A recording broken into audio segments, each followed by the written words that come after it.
Hey everybody, how you doing? Welcome to another week of fun till Daddy takes the T-bird away. It's Monday, July the 12th, 2021.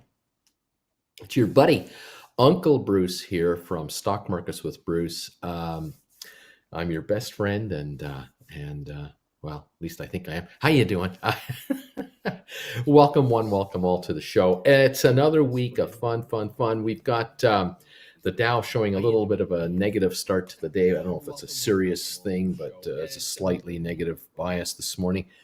Got to cut it a break though. It did have kind of a good day Friday, up 48 points or 50 points. So we'll go with that. Showing down 132 right now. We've got S&P down only 5 points.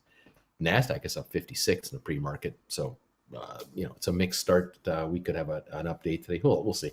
The crude oil price down $1.07 a barrel to 73.49. So not too bad. I hope you had a good weekend out there. Hope you stayed cool and safe, and everything is okay with you guys. I hope you're getting your vaccine shots if you're able to get them.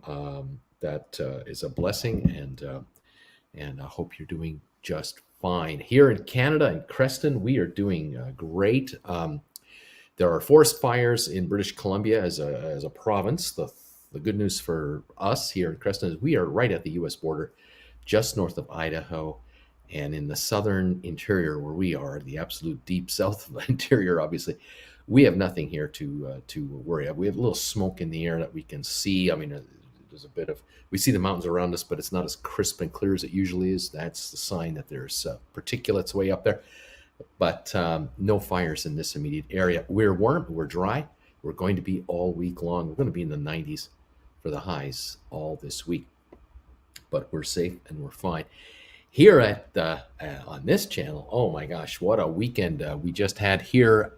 Just went through Saturday and Sunday for my classes. We did the options class on Saturday. We did the options writing class on Sunday, and not many glitches. A little glitch on Sunday morning as a little late start, but all in all, it went off okay.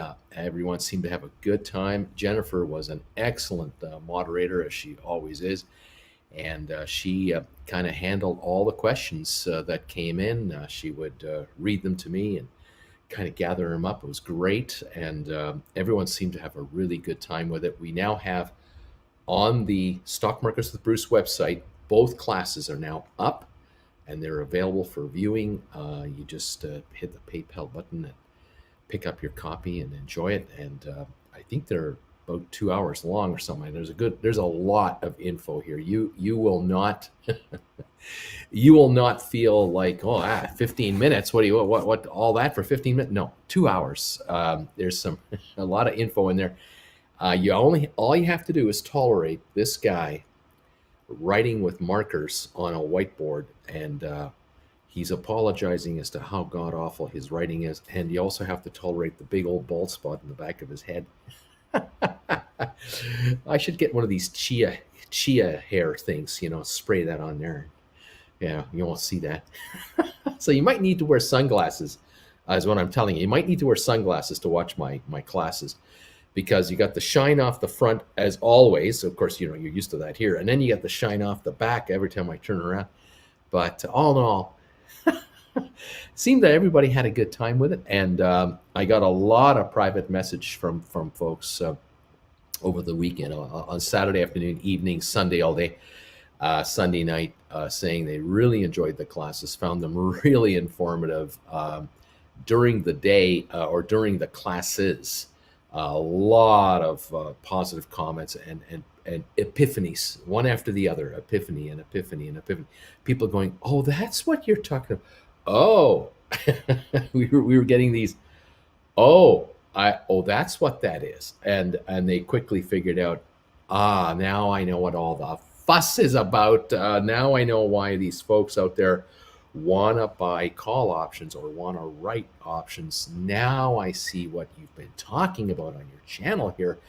I get it now. And All heck is going to be unleashed on the option market today by a number of viewers who have figured out Saturday and Sunday live that, yeah, oh, I get it. Now I see what you're talking about, how much money I can make doing this. Now I see this, what you're charging to watch this class. What you're charging is $150 to watch this class live. Jump change, at $100 to watch the reruns. One little trade, I've made 10 times that much money. I get you now. Now I see what you now you're realizing.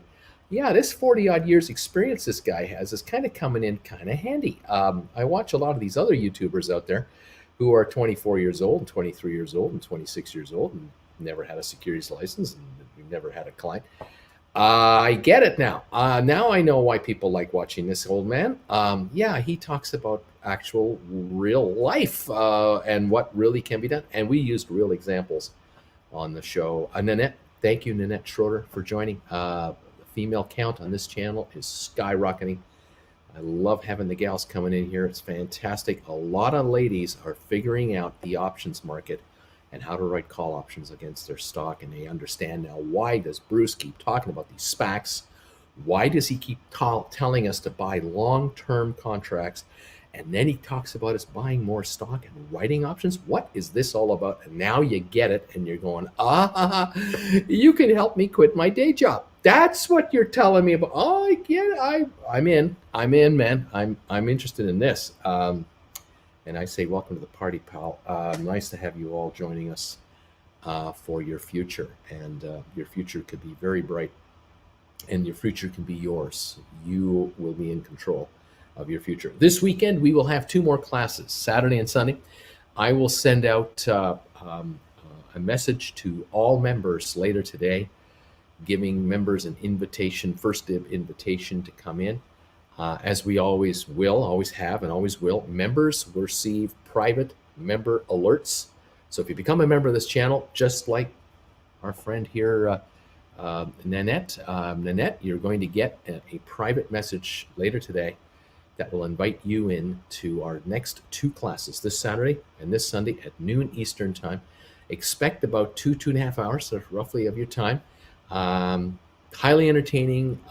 It's on a format very much like this, where you see me and the comments are coming through. You just type in your comments, and people talk to each other, and one person will ask a question, and a couple of viewers will go, "Oh, I know the answer to that question." They'll answer the question while I'm just yapping away, and Jennifer's moderating, and it's great. It's really a great community of people, and a really super great gang of us have been getting together for the first 2, and I expect a number of you have already reached out saying, I want in on every class. I just want in on every one of them.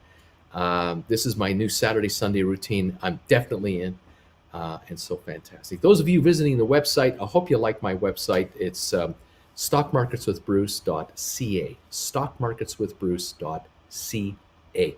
And you go to the classes section, you'll see the 2 classes listed there. You can watch one or the other whenever you want.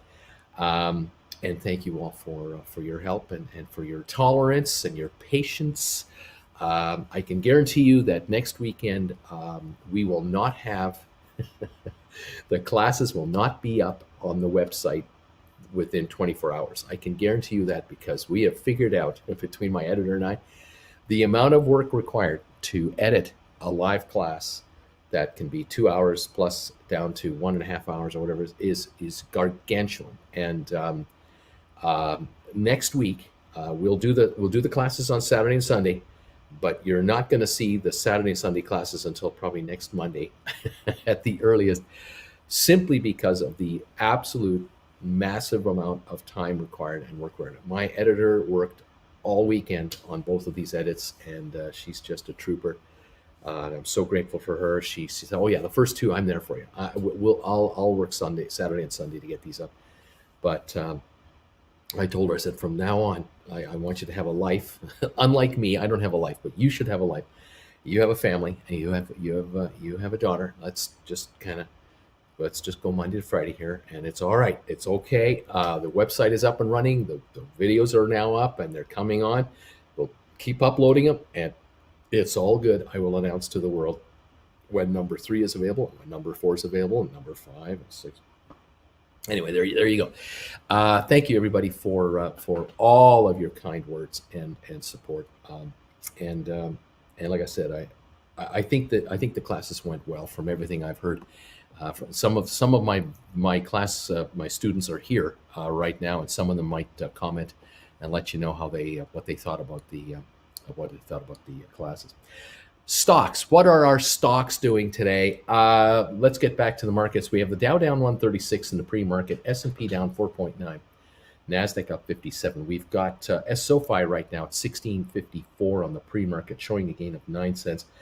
Has been as high as 1680, as low as 1640 or so, but right now 1654 on 185,000 shares traded at this point in time. So the IBM at this moment, I'm showing 140.81, down 71 cents. I'm not sure if I should really believe this number. It's only on 4,900 volume. It's kind of thin, but we'll see how the stock wants to do in the morning. It's been having a recovery here since the drop off from about 146 to 137. It's now back to 140.41. So I fully expect IBM to get back to the 142.43 range without too much difficulty. Can that be today or tomorrow or day after? Yeah, could be. I guarantee it? No, but could be. The Dow is within a whisker of an all-time high, even though it's off 130 right now in the pre-market. The Dow is within half a percentage point of an all-time record high. Earnings week starts this week. So we have a lot of earnings expectations coming forward, and the first entities to release earnings will be banks, and then everyone else follows behind it. So this is a big week, and next week another big week. Earnings, and we'll be on top of all of those to kind of get a sense of the overall market direction, but then we'll zero in on the stocks that we follow and everybody else. GameStop right now, 192 on the pre-market, up 77 cents. That is the high of the morning at the moment. Only 15,000 traded, but we'll take that. Gores Holdings in the pre-market, 1465. This is July the 12th. July the 20th is the big day. 8 days. Next week, Tuesday, is the day that Matterport will take over Gores, and Gores will change its name. The shares should start trading as Matterport within 2 or 3 days, 1 or 2 days, 3 days after that. I'll keep you posted when I know more on that. We know it's coming, and we can't wait. 8 days until Matterport takes over Gores Holding. 23andMe. We've been wondering what the heck is going on with 23andMe lately. We've been watching the shares gyrate everywhere. Friday, they were at 1042 up to 1097. They closed at 1096. They're in the pre-market right now. We're 1140. We've been at 1155 or 1160 this morning, and 1120, and we're now 1140 on 47,000 shares. Now, we got a report, and we got a number of my viewers were sharp enough and kind enough and eager enough to let me know on the air Friday afternoon. There's a filing on 23andMe. There's a filing. And I've read the filing kinda, because it's, I don't know how many zillions of pages long. And what it seems to me to be, is a combination filing about how the company is going to do an offering of stock at about 1150. So that's why maybe the shares are 1140 now. There seems to be this magic number of 1150, and I always thought that the 1150 price had to do with the value of warrants being exercised. And I know there were warrants issued by the Virgin group that was originally 23andMe. The 23andMe bought Virgin, the Virgin acquisition group, VGAC. That's what it was. It's now 23andMe. So ME is now in charge or owns Virgin, and the Virgin guys went public at $10 a unit. They had warrants in there, and I think it was every 3 shares you had, you could buy another share at $11.50 on the original deal. Now we're reading in this filing here that 10 or some odd million shares of seed stock that was issued to the original group that made up the Virgin thing, their shares are allowable to trade, and these are going to be offered through an offering. Well, I'll tell you in a minute why I like this. By the way, I do like this deal. But then I find out, reading more, there are shares going to be exercised and issued $11.50, putting cash into the company's pocket. And I'm trying to figure out what it all is, and I don't know. And I'll tell you what's really frustrating to me, even though I like this deal, what's frustrating to me, there is no press release. There is no official anything from anybody about this thing yet. You would think, I would think, we would all figure, any of us who follow public markets, the investor relations team at 23andMe would be aggressive and ahead of the curve to announce the intention of the company to do what they're doing. Now, is it coming? Maybe this announcement is about to be released sometime this morning, and maybe that's why the shares are up in anticipation of this announcement. I don't know. Obviously, somebody knows something because the stock's up. We've traded 47,000 here. We had 840,000 trade Friday. Nothing great, but it popped up at the end of the day on Friday, and it's up this morning. And so, anyway, what I like about it, from what I think I like, from what I think I know, to what I like about what I think I know. So bear with me. Listen to me now, but don't trust me. I trust you, but I don't believe you. Okay. Anyway, I think what we got going here is all of these shares are pre-bought. I think this whole deal is a done deal. I think this entire filing with all these shares being tossed around, they're all spoken for. Is that the way I should say it? And I just get the hunch, I get the vibe that there are investor bankers involved in the placement of this stock, and it's all going to be placed, and it's all going to be taken care of at like $11.50 a share. And the shares on Friday as low as $10.42. As a matter of fact, wasn't it even last week we were down to as low as let me just touch this right here, as low as we were under $10 a share. Even Thursday we were down into the 980 neighborhood, weren't we? 970 something. You remember that?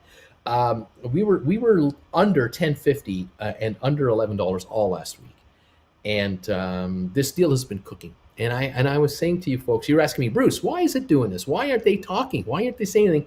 And I've been kind of saying to you, I think something's cooking. That's all I can tell you. It just looks to me like they're up to something, and something big, but they can't disclose any details. And now Friday night or late Friday afternoon, here comes this filing, and now we see what's going on. So here we are at the highest level now in a couple of weeks, 1135 for the last month. It was in the 12 range back in June 25th. It was 13, almost 13 back on about, I don't know, June the 18th, something like that. So it's been a while since it's been, back to the 12, 13 neighborhood. And I'm just, waiting like you guys to see what happens. But in the meantime, we're watching this market going, hey, this looks pretty good. I like the fact that it's 1135, 1150 in the pre-market, but I think it's a bought deal. I think it's a done deal. And if they might not do an announcement until it's officially closed out, which could be today, this afternoon, tomorrow, like anytime. And then my guess is, if the company comes out and says, yeah, we did a placement where we sold stock from insiders that had the right to sell, but we didn't let the stock go into the market. We just placed it to the street. And then we did a placement of our warrants, and we closed this out. We raised another $200 million or whatever dollar. We raised a zillion more dollars, and it's all bought, paid for, and it's all off the street, and it's all in institutional hands. Wouldn't surprise me. And the shares can now, I bet you, we could go to $15. Because once the company reveals its hand and says, yeah, we have this much money in our bank account. We have hundreds and hundreds and hundreds of millions. We have like $1 billion plus in our bank, whatever the number is. We have a billion bunches of dollars. I don't care what price you sell it at. That to me tells me you got other plans. Now you have buying plans. First you're selling to raise money, and now you're going to do something with this money. So watch out. We could be on the precipice of a real run here for your 23andMe. And that will answer the question for the last, 3 weeks? Bruce, why aren't they saying anything? Were they changed over? It looks like a dog. Why are they doing this? Now we know. And this is why I keep preaching patience to all of you about all of the SPACs that used to be SPACs and aren't SPACs anymore, SPACs about to become non-SPACs. You got to sit here, folks, and take this punishment of no communication, no info, um, a slumping stock price, or inconsistent trading, or what. You just got to take it. This is the price you have to pay. You got to get in, and then you got to hold your nose and go, I don't care what happens. I don't care what the stock does. I don't care how low the damn thing goes. I am not selling this stock, and I'm not going to let it get to me. Can you not let it get to you? You buy the options, long-term options, and you just go, I don't care. I paid $350 for the contracts. They're trading at $250. I don't care. I paid $285. They're at $125. I don't care. I'm buying more. I'm buying more of these things. I'm going to scoop them up. I'm going to grab. I had purchased 1750s and I purchased 15s. I'm now purchasing 1250s. I'm purchasing 10s. I will keep buying and buying. On dips, I'm in. Dips are buy signals to me, and that's the end of it. And I'm not going to flinch. I'm not going to twitch. I'm just going to wait this thing out and let these managements do what they're going to do, because they have been through hell for the last 6 months with the SEC filings and SEC change of rule crap and all their securities lawyers that they had to deal with and all of their highs and lows. And probably every one of these executives at every one of these SPACs have been really getting it from their relatives. Oh, have they been getting it nonstop? They've been getting it. Little one-liners. Hi, how's your deal going? I guess you're a little behind where you thought you were, huh? Oh yeah, they've been getting it from friends, relatives, associates. They're up to here with this. They've had enough. Believe me, these folks who have created these companies and who have merged these things together none of them are happy with any of their stock prices on any of their deals. None of them. They all have much bigger plans in their wheelhouse, and they've just been told by their securities lawyers, patience, my friend. Let us do the legals. Legals take time to get done. Auditing has to be done. Filings have to be done. You have to wait for the SEC to accept your filings. Just wait it out. These are the dog days that you've got to pay the price. But once we get through all this, you'll never have to do this again. And then we can be business as usual, and future business can be discussed and moved ahead. So, guys and girls, welcome to the real world of how you make money in the market. This isn't the movies.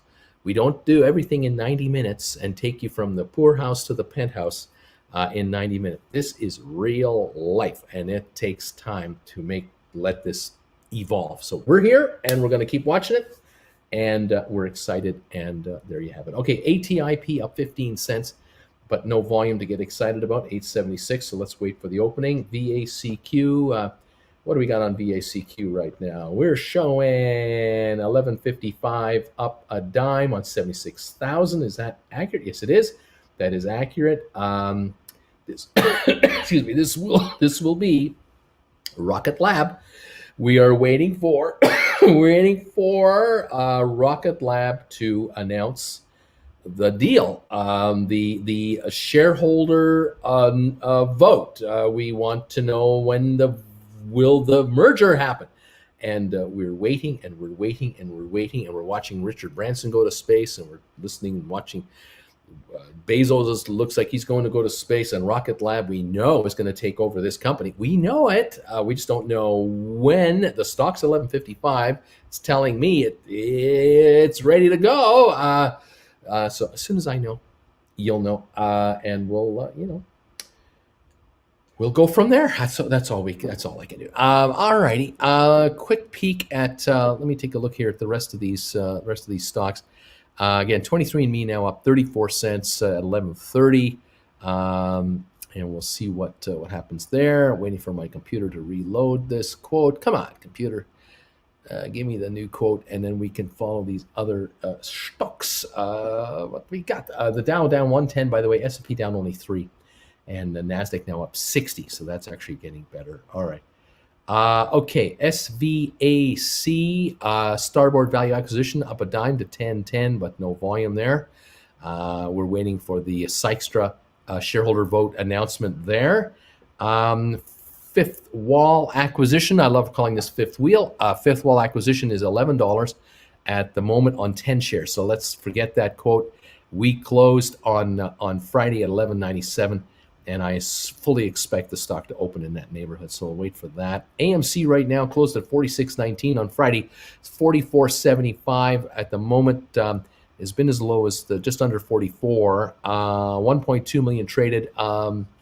Some releases came out this weekend. What was the one? Was it called Black Widow or something like that? Came out with some good numbers from Disney. Not sure if AMC has benefited all that much from it, but that's where the stocks are at right now. They're just in this neighborhood. Not much going on. Let's see. Who else am I following here? NSH, Navsite Holdings, 997 on a 1800 volume. No change at this point, and we're waiting for the official takeover date of this company by Spire Global. Waiting for that deal to be officially announced. I have nothing yet. Nope, nothing yet. So I'm waiting. Frustratingly waiting. All right, there you go. Gores Holdings, 1477, up 8 cents on 1400.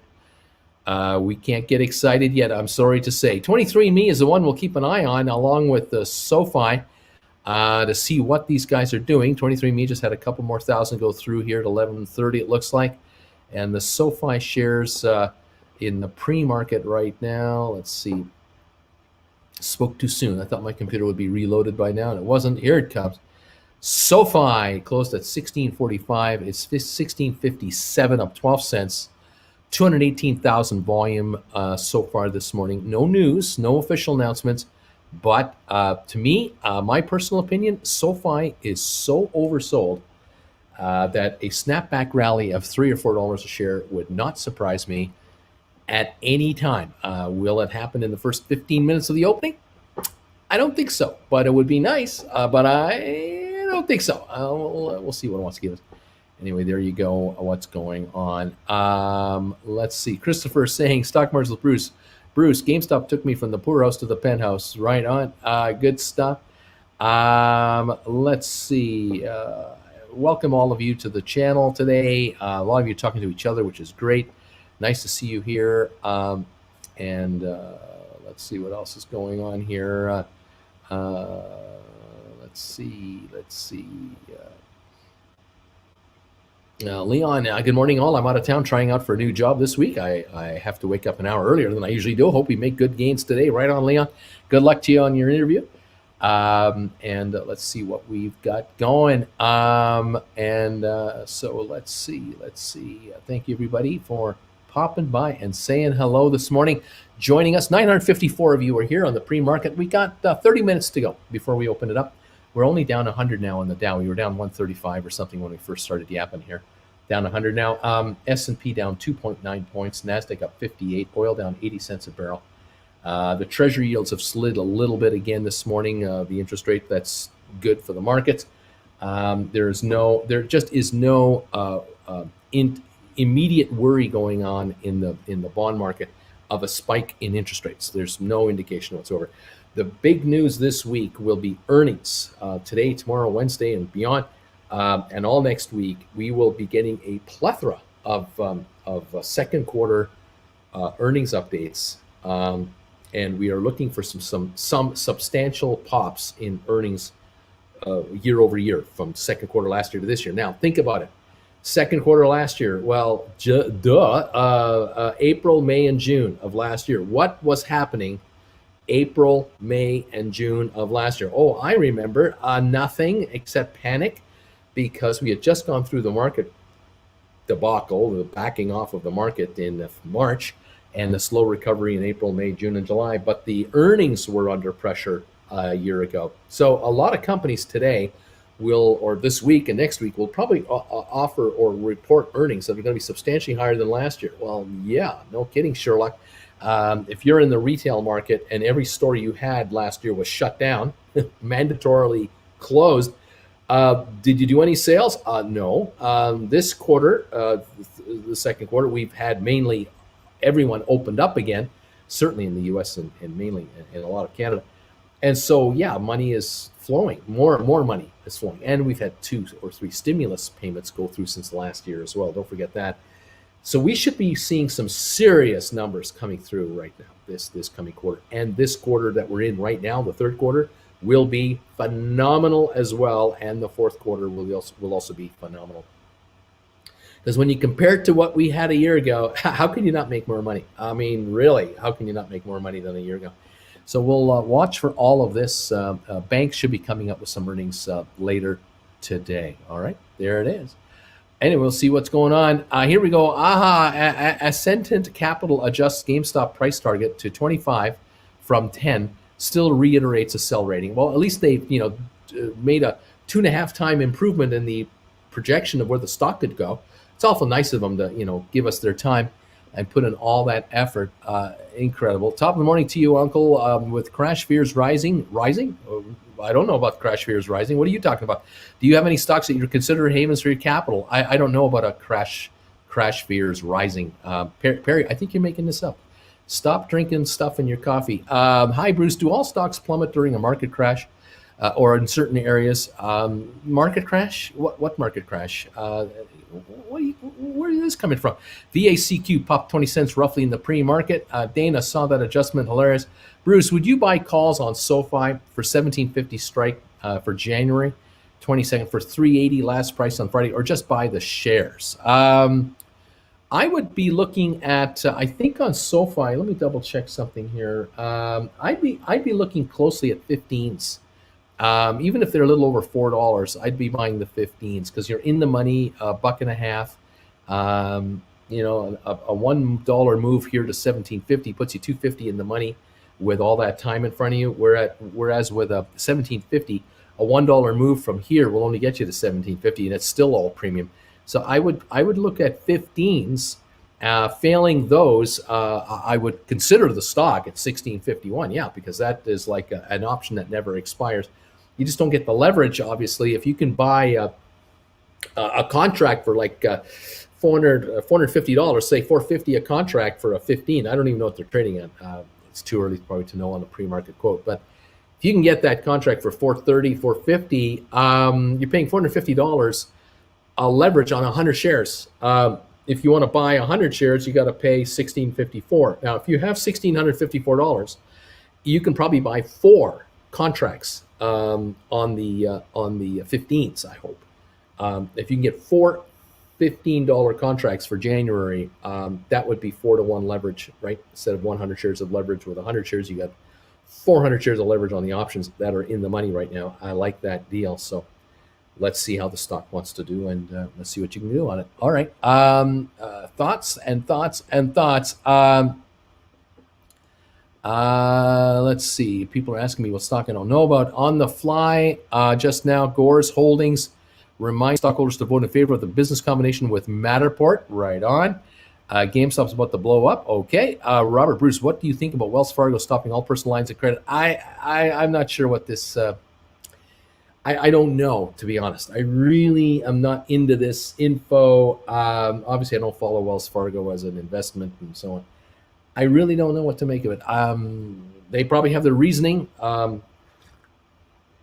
They probably have their... maybe they're going to come up with a new product. Maybe they want to flog something else. Maybe they want to come up with a more flexible kind of I don't know, sort of a debit credit hybrid card of some kind with a built-in line of credit. I don't know. Obviously, they're not happy with, I guess, the amount of paperwork required to monitor each and every one of them, each one being different than the other. Maybe they're laying off staff in their future. They're thinking of laying off people that takes way too much labor to monitor this. Maybe they get too much in losses. I don't know. Bruce, if you go on social media, you'd be well aware of the plethora of crash sentiment. See, DM, thank you for that. You know what? I think what I'll do is I'll just monitor the markets. I'll monitor the money markets. I'll watch interest rates. I'll watch the unemployment rate. I'll watch Congress and stimulus programs. I'll monitor the real world. You monitor the little social media world that you're part of, and have fun with all your kids over there who are just throwing up conspiracy theories left, right, and center, making shit up that I don't know where you're getting it from. I don't give a crap. I just don't care. I'm looking at reality, buddy, and reality's telling me there is money in them there hills, and there's a lot of money to be made. And this crash crap is crap. And sorry, I'm an old man. I'm allowed to say this. See, I'm old and cranky now. You see, I'm not young and stupid like I used to be when I was 24 and going, oh, it's going to be great. It's going to be bad. No, I got 40 years of backing up now. I've been around, okay? I've seen it come and go. I've seen worse than what I see here. What I see here is incredibly, incredibly fantastic. I just see a market here where if you can't make money in this market, you don't know what you're doing. And obviously, there's a lot of folks out there who don't know what they're doing that are in the market because the SEC doesn't mandate that you have a stockbroker anymore to look after your affairs. You're allowed to do this all by yourself, and you're allowed to go into social media and try to figure out how the real world was working and then try to play the market with this. The SEC is allowing this nonsense now, and there are millions of you out there who are getting creamed in the market because you have no direction. You have no one to mentor you. Any of you out there who are leaning on social media to give you the answers or to help you with conspiracy theories and what's going on, you guys are perfect saps to be taken advantage of. Perfect. You're just set up for it. But again, I'm just an old guy. What do I know? I'm an old man. I don't know what I'm talking about. But good luck with that. Do your homework, do your due diligence. Yeah, right. But pay attention to the world. Dana, do you know how bad I would YOLO on GameStop if it was $25? AB Gore's SPAC is getting involved with Polystar Volvo for their electric cars, unlike Churchill. This is they do highly rated as competitors. Parent company Chinese still not interested. Bruce, China, run for the hills. Anything to do with China, run for the hills. Brent, market is an all-time high, and they just added trillions of dollars. Exactly. Donating plasma bad anti-PC? I don't know. Let's see. Yeah, Vash, I'm sorry. Whatever they feel, they can feel. But what we don't have is we just don't have the leverage and the silliness that we had in 07, 08 that had been building from 03 up to 07, 08. Yeah, there are conspiracy theorists, and there are all kinds of guys like that. The fellow who called the housing market crash and all. Yeah, I get it. But there's always crash theorists out there. I mean, they were out there in 78. They were out there in 88. They've been out there in 98. They're out here today. Martin, Uncle Bruce, I guess what they mean is market crash equals that time when one buys the dips to get paper before it goes higher, and then it was before the crash, the case of all stock market history. There you go. This evening, I'm planning on setting my hair on fire in anticipation of the pending crash. Then my family will run screaming down the street. After that, I'm going to buy some more GameStop. July 14th, GameStop drops NFT. SPEC will be on the move today. Crypto Addict, GameStop Fanatic, this date changed there is a fundamental mood of Ethereum August 4, and they need to wait for it. It makes the whole NFT process less expensive. Well, let's see what happens. Boom! Bruce drops the hammer. Boom! No, maybe it helps save lives and also good at streaming extra funds for you. You tell him, Bruce. Laugh and love Bruce when he curses. Free thinker, yeah, but you don't know Wells Fargo closed personal lines. But you also didn't know. No, I did know. I did know that they closed the line of credit. I read this last week. I chose not to comment on it. Okay, geez, get a life. I'm sorry if I sound angry. I'm just all pumped up. You're more than welcome to monitor real world, but to blow off that person's questions, I get dumb questions, stubborn. Okay, whatever. Salty Bruce at his best. Bruce is sassy today. We got him all fired up. You put the boom in boomer. Well done, punk. Oh, man. Yeah, lots of FOMO posts last week. Things like if your barber, random guy in the street, a stock tip, someone means too much money in the market. Yeah, I hear you. Yeah, I know. When I go to my other laptops, I'm not a member. How do I tell my other laptops that I'm a member? I wish I could tell you that. Rita, I wish I knew. I don't know how this stuff works. I'm only a YouTube creator, and how I've created my channel and got to where I am. I don't even know how this is working. It's incredible. This is something you might need to, and maybe you can find the answer to this either from someone else here, or you might have to look up YouTube videos on how to get your devices to, figure this out. Again, I wish I knew. Good morning, all. I love a fired up Uncle Bruce. Oh, Mike, tune out all the noise, folks. Life is great and the future is bright. JC, good morning, Bruce. I'm sorry I'm late. I had to attend the reading of a will. I had to stay until the very end and found out I received nothing. Shades, I'm loving it. Michael, thank God Bruce is Canadian. This tirades could have been much worse if he were from New York. Jeff, cheers, cranky old man. Sometimes they just want to put on a video to get views and make money, obviously. Yeah, I tell you, I find it just comical. I mean, it's so funny to me. We have an all-time high on the NASDAQ, an all-time high on the S&P 500. We're within a half a point of an all-time high of the Dow. There's more money in the market, in the economy of the world, not just the USA, not just Canada, the economy of the planet. And people are thinking there's a crash coming. Like, you can tell they aren't even 30 years old. They don't know what they're talking about. But then it's okay. You're not supposed to know what I know when you're 28 or 24 or 21 or 18 or whatever age you are. How can you possibly know? You haven't been around. You haven't been around. You don't know. You just don't know. I remember 1987. People rolled their eyes saying, "Oh, you can talk about 1987 again." Reagan was president. The god of the Republican Party today. They refer to him as the all-time greatest president of all time. The guy was a moron. He was an actor who became president of the United States and started to forget his first name in his last 3 years of presidency. Sorry if I'm pissing anybody off. But this guy, in his first year of office, was the president, or whatever year it was. It wasn't the first year. Whatever it was, it doesn't matter. 1987. And the Dow had the biggest single drop in its history, 22% in one day. Reagan was president. First one day, worst day in the history of the investment community. 22% drop in the Dow in one day, and Reagan was president. And all the Reagan lovers go, "Oh, you can't talk to him like that. You don't talk to Reagan about him like that. You can't say that." Oh, yes, I can. I was a broker. I was there dealing with my clients, watching this market crap out. Unbelievable. I've been around, okay? I was there. It happened. You guys haven't seen nothing. You've seen nothing. Conspiracy theories, crash theories. Oh, my God. You know what the Dow did? It dropped 22%. 3 months later, it was higher. It went higher. That's the other thing about a crash. It's called a dip, an opportunity to buy. Not the end of the world. We haven't ended the world yet. We had jet planes flying into the World Trade Center. The world didn't come to an end. It wasn't pretty for a while. I'll grant you that. And the world has changed since. But it didn't end the world. A pandemic came, shut down the entire planet. Didn't end the world. We're still here. Markets are at all-time highs. We're still in the damn pandemic. Hello? I don't know why you folks here, not all of you. I'm not talking to every single one of you guys. I'm mentioning this to a few handfuls out there of fear-mongerers and believers of crap.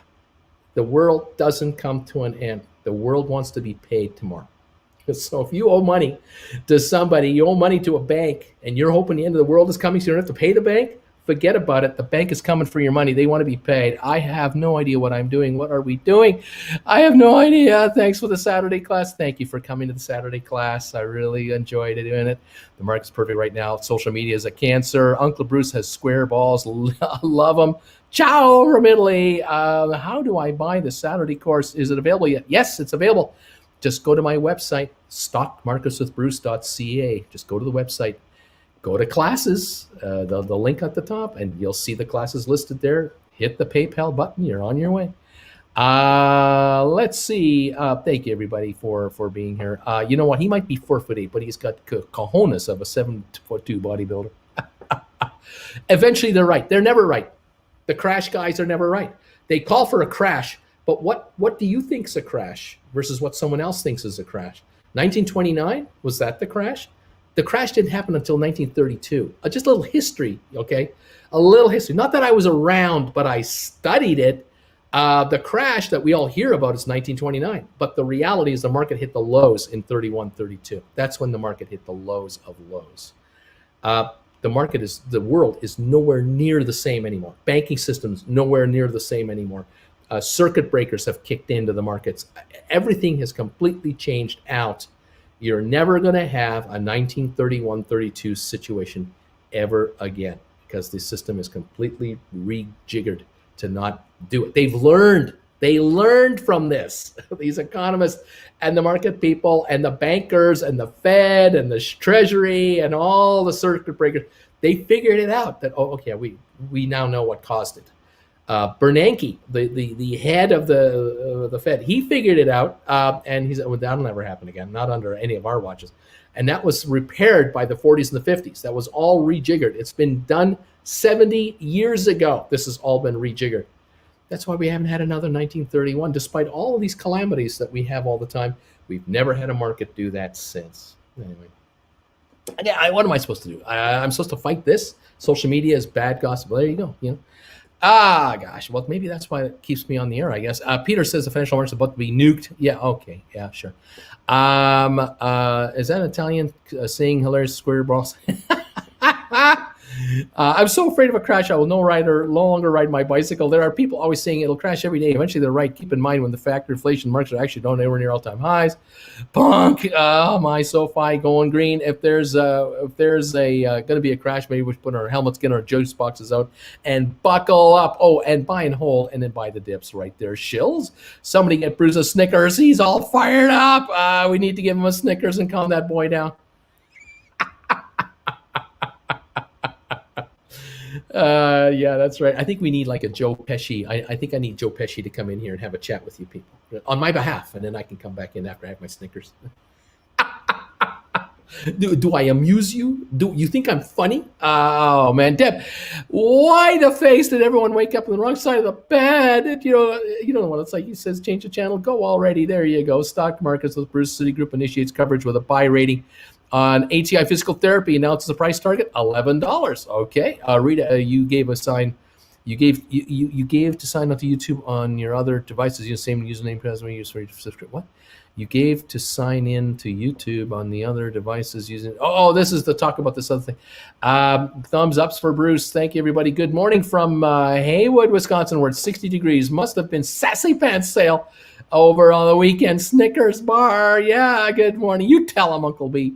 Oh my goodness! Here's some more advice for that individual regarding what to do with your devices if they don't know you're a member of this channel.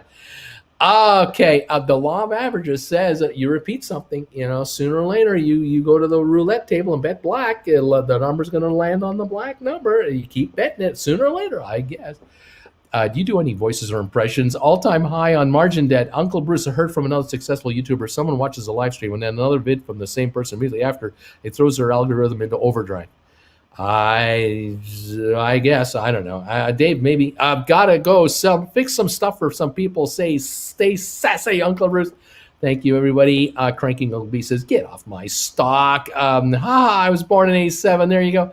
What are indicators of a pending crash? I haven't got time to get into that. We don't have any pending indicators of a pending crash. Oh, God, here we go. Dave, there will be a downturn eventually. That's what comes all new highs. Doesn't stay high forever. It doesn't stay down forever either. Wow. Bruce does a pretty good Dana Carvey and Seinfeld. What are you talking about? Not good. Buckle up. You can't handle the truth. That's right. I think I need Jack Nicholson to come in here and play that Colonel Jessup character and have a little chat to the crash mongers. And oh man, you guys, I love it. Anyway, thank you, everybody. Y'all sent him off today. You did it. Oh no, the Dow has been an all-time high. Who knows how many times the last 50 years? But every time somebody is saying, this is it, can't go any higher. That's true. Bruce, I called my broker and told him, if the price of my SPACs fall today, I'll get my 40 conspiracy theory followers to get to the vaccine. Maybe they see 2008 repeating when they did a similar thing just before the VW squeeze. Oh, maybe. Isn't this narrative that when too many retail investors involved bring down the market in a way, blaming the victim, all these crashes were actually from banking deregulation, et cetera, not junk the public? There you go. Again, remember, Congress has held hearings on what you guys did with GameStop. You were investigated by Congress. You, the American public, the retail investor, Canadian retail investors, foreign retail investors, but Congress called it a retail investor GameStop problem. They didn't investigate any of the hedge funds. They didn't investigate Robinhood and or the clearing corporations or anybody. No, they investigated retail investors. And there have been. Have you heard any recommendations from the Congress? Have you heard any final report from Congress? No, you're never going to hear one.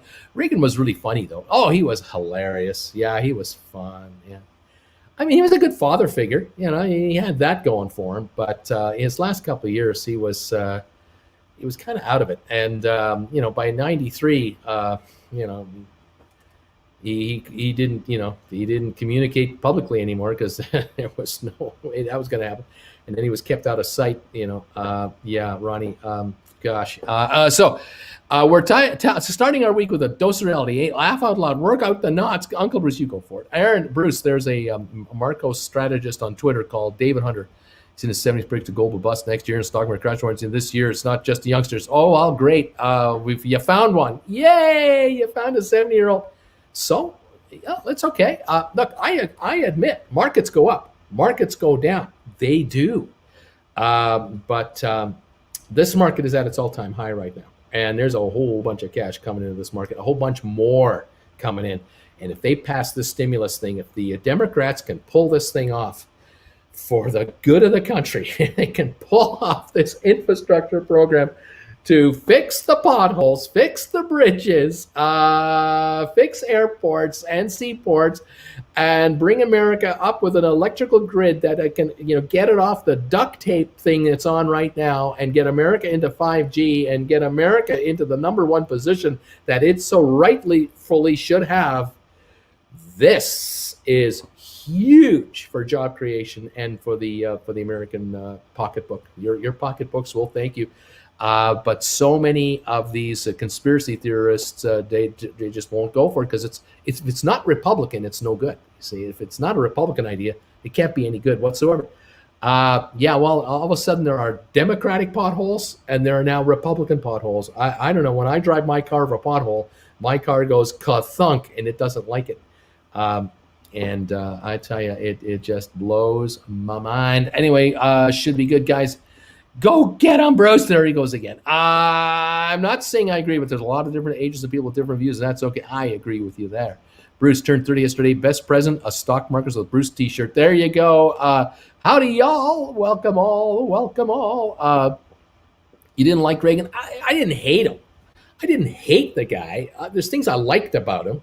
But, you know, the god of all time, the greatest president of the world, forget about it, man. No, he wasn't that.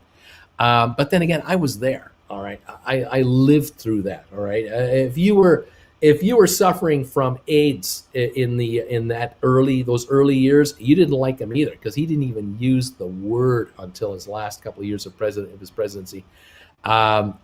Just, you know, completely left everyone hanging. I mean, the Congress and the Senate and the White House, there was no funding to help anyone with those afflictions. I mean, it was embarrassing. It was absolutely globally embarrassing. The rest of the world was trying to find a solution to AIDS, and America with the president with his head in the sand. It was unbelievable. Anyway, that's just another little thing. Just saying. But you know, he had some good traits. But you know, he wasn't perfect. I don't think there's definitely a crash coming, and I don't think there's no possibility of a crash. To be clear, I see a crash in an awesome opportunity. I agree. Dips. You can blame our homelessness on Reagan era. I don't know why everyone treats them with kid gloves. That's right. They cut off. They shut down so many programs to help the mentally disadvantaged, the people with PTSD, the Vietnam vets. So many of them ended up homeless because they fell through the cracks.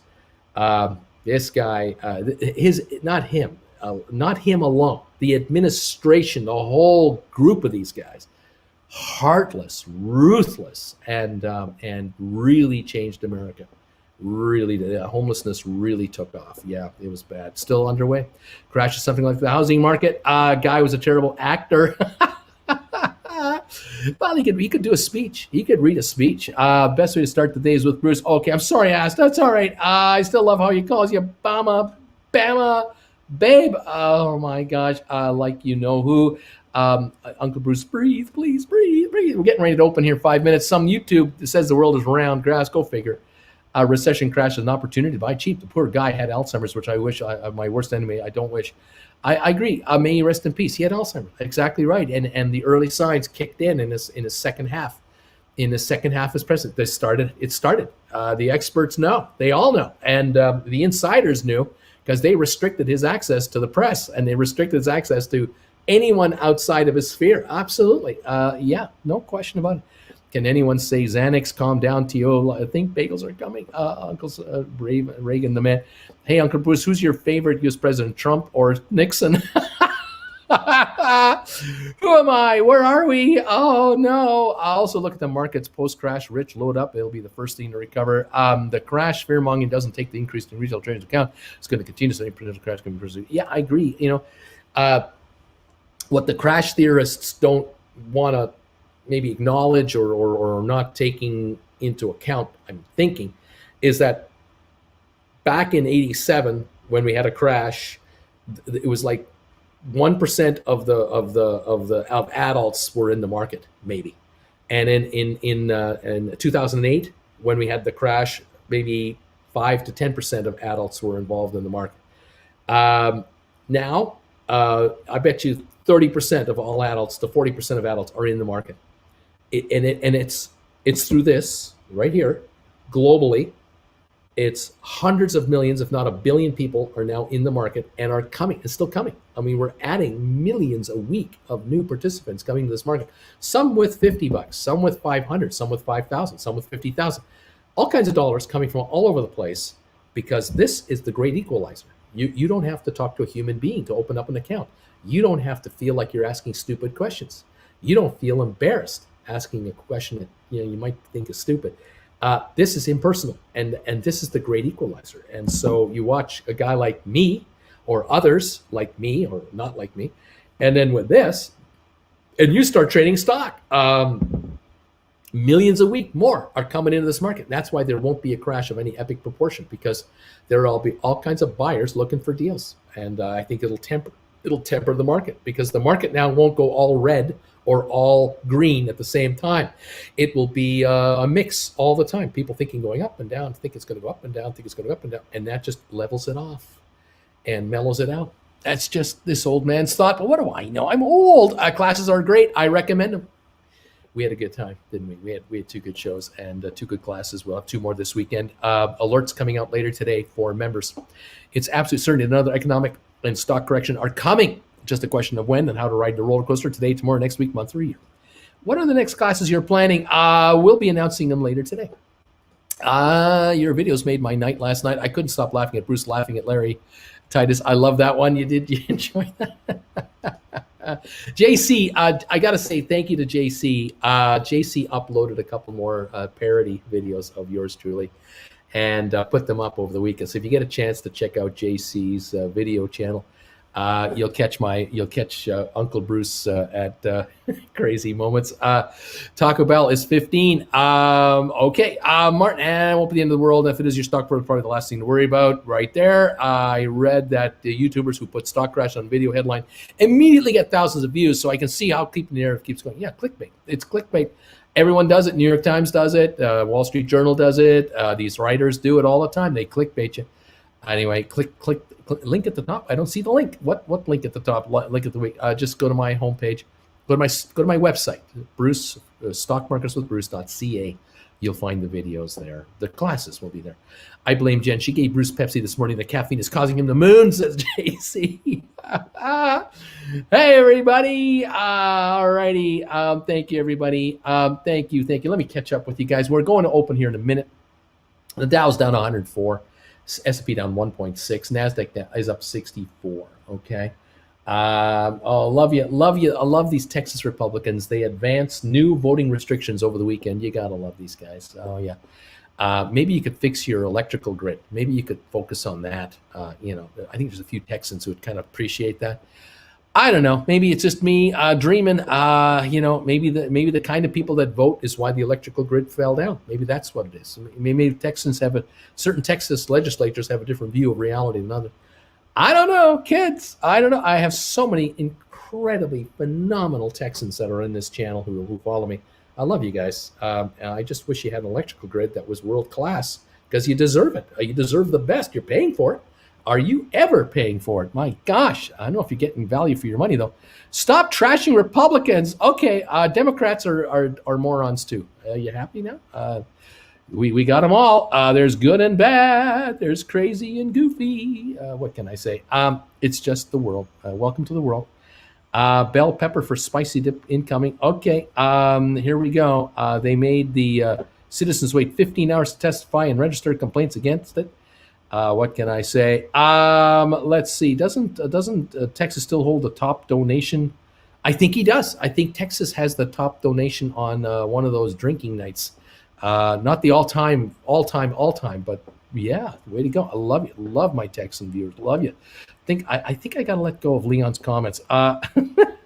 All right, let's see what's going on. We're opening up. Let's talk markets. Can we talk about stocks? Please, just talk about stocks, Bruce. Don't talk about anything else. SoFi, 1671. It's up. Yay! It's up 26 cents. Okay, SoFi, don't do what you did last time. Don't give me a first half an hour that was great and then all day long filter away. Go up $3 today. How about that? And hold it. How about doing that for me? Would you mind? I think my viewers would really appreciate SoFi that would just take off to the moon today. That would be really nice. GameStop 190.52 down 71 cents. ATIP up 3 cents to 864. AMC at 43.88 down 231. Gore's up a penny. 23andMe up 32 to 11.28 now. Fifth Wall unchanged. Vector up a nickel. Navsite down 2. Starboard up a penny. Vanik is up $1.65. The Dow right now down 129 to start the morning. Now down 111. See how it all figures out, settles out here as we get going. Slowly opening up. We'll get all the trades going. Let's see what's going on. AMC dip. Yeah, spicy dip. And let's see what we got going here. The website looks good. Thank you, Robert. That was a lot of work done by people, Jen and Jen Jr. and others. Yeah, there was a collaborative effort. I was very pleased with how it's coming out. Now we have our videos coming up one by one, and we're excited about that. We'll see what we'll see how it all kind of goes. Again, all of you out there who are taking a look at these videos, fantastic, thank you. And those of you who are here live, we had a good time. It was really a lot of fun. Anyway, what are we going to be doing? We got Mike going, hey, let's give Bruce thumbs ups. Julie says, I have 5 calls. NSH, they expire August the 20th. So that's okay. $12.50. Paid 30 cents a call. Any suggestions? They're 15 now. Well, you only paid 30 cents a call. So you got $150 on the line. Just sit there, see what happens. There's nothing much you can do anymore. Just load it up. 1 GameStop and 3 SoFi. GameStop, no volume. 187.75 down 348. GameStop 188.13, 188.45. Always buy call 6 months out or more. Absolutely, if you can afford them. Garrett, thank you, Garrett, for this donation. Despite my ranting, thank you for the donation. The stars as night are big and bright when the grid goes down in Texas. Oh my. Just logged in, Bruce. Can you repeat everything since you started? I read that there may be a crash. I'm sorry, damn it. You're gonna have to watch the rerun. Sorry. Anyway, 16.75 on SoFi, up 30 cents. Let's see. GameStop, 1,114 people and 383 thumbs ups. Come on, you guys, help him out. Deep in the heart of Texas. There you go. Thank you for the thumbs ups. For those of you who've given us thumbs ups, 389 now is the number.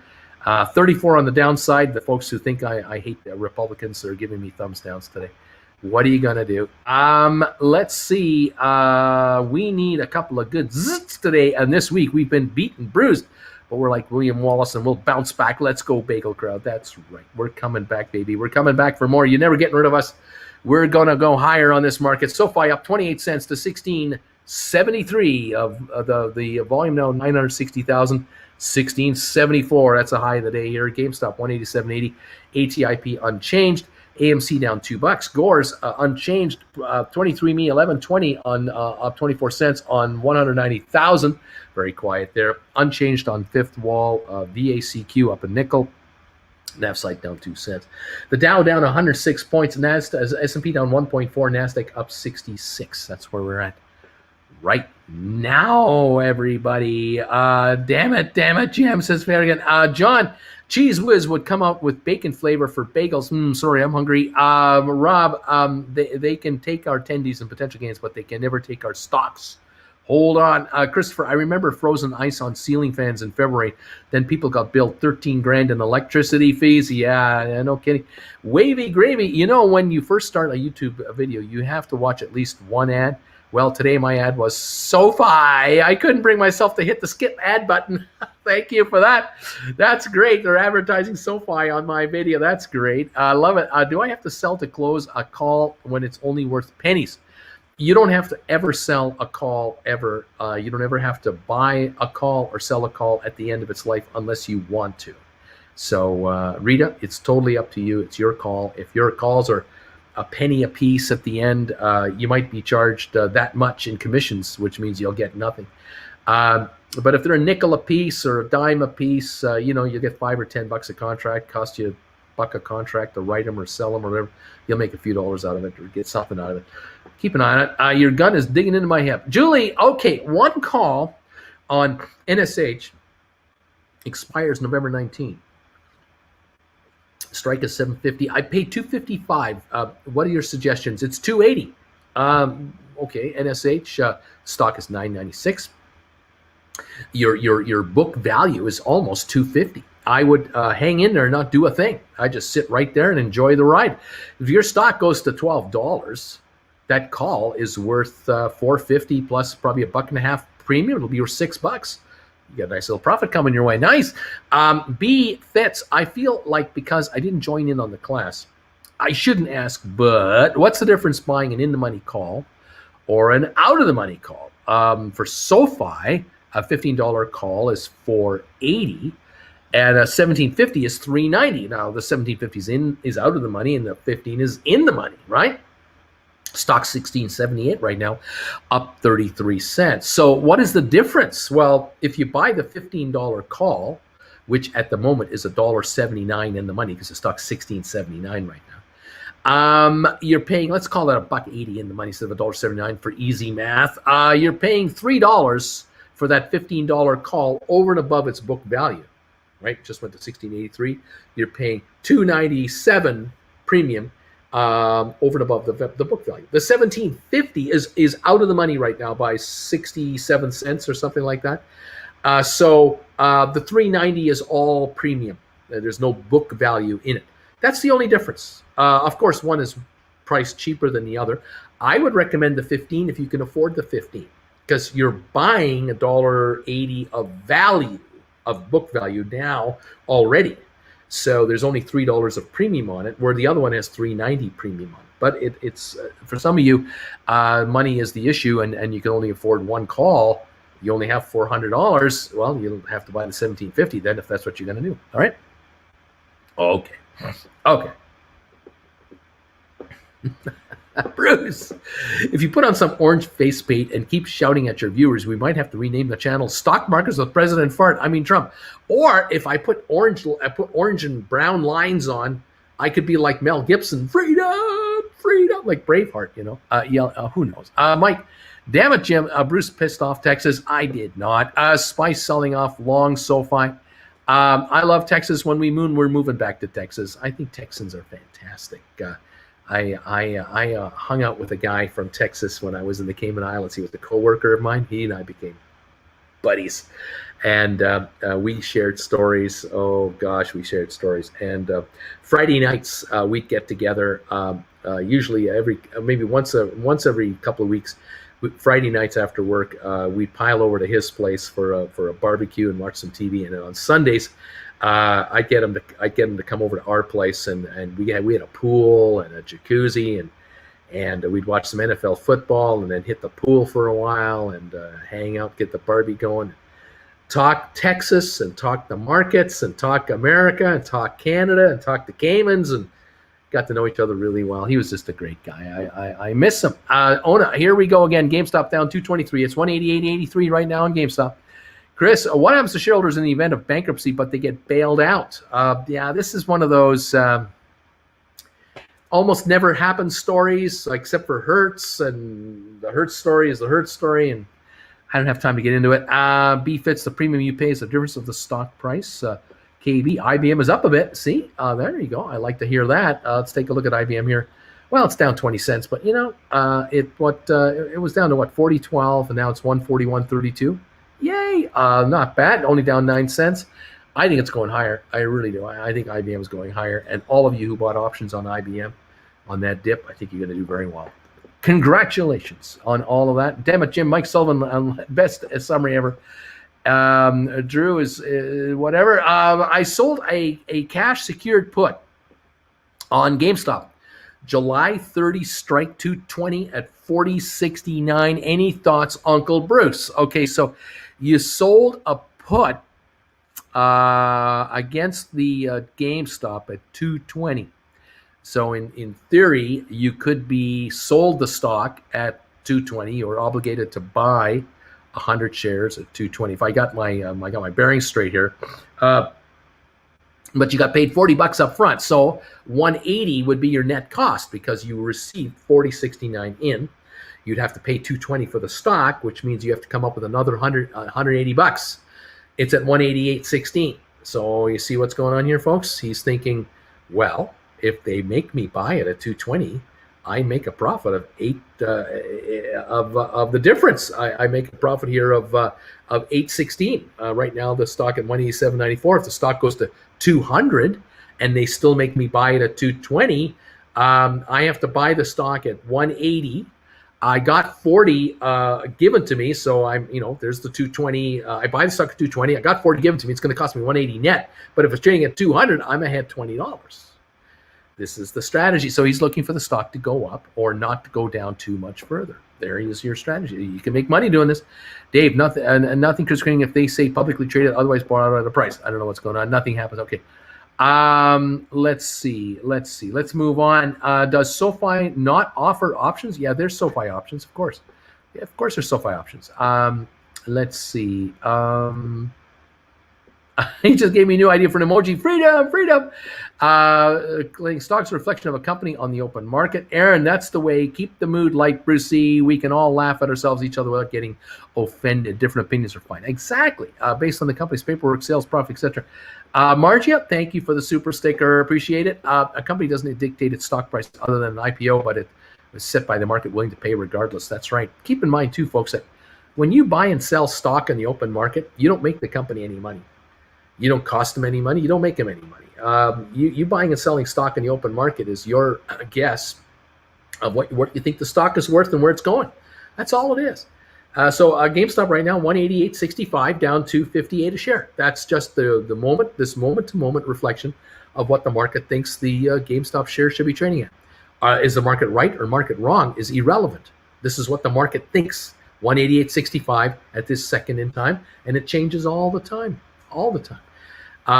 SoFi, 16.70. It's up 25 cents. The market feels 25 cents better about SoFi right now than it did on Friday evening at the bell.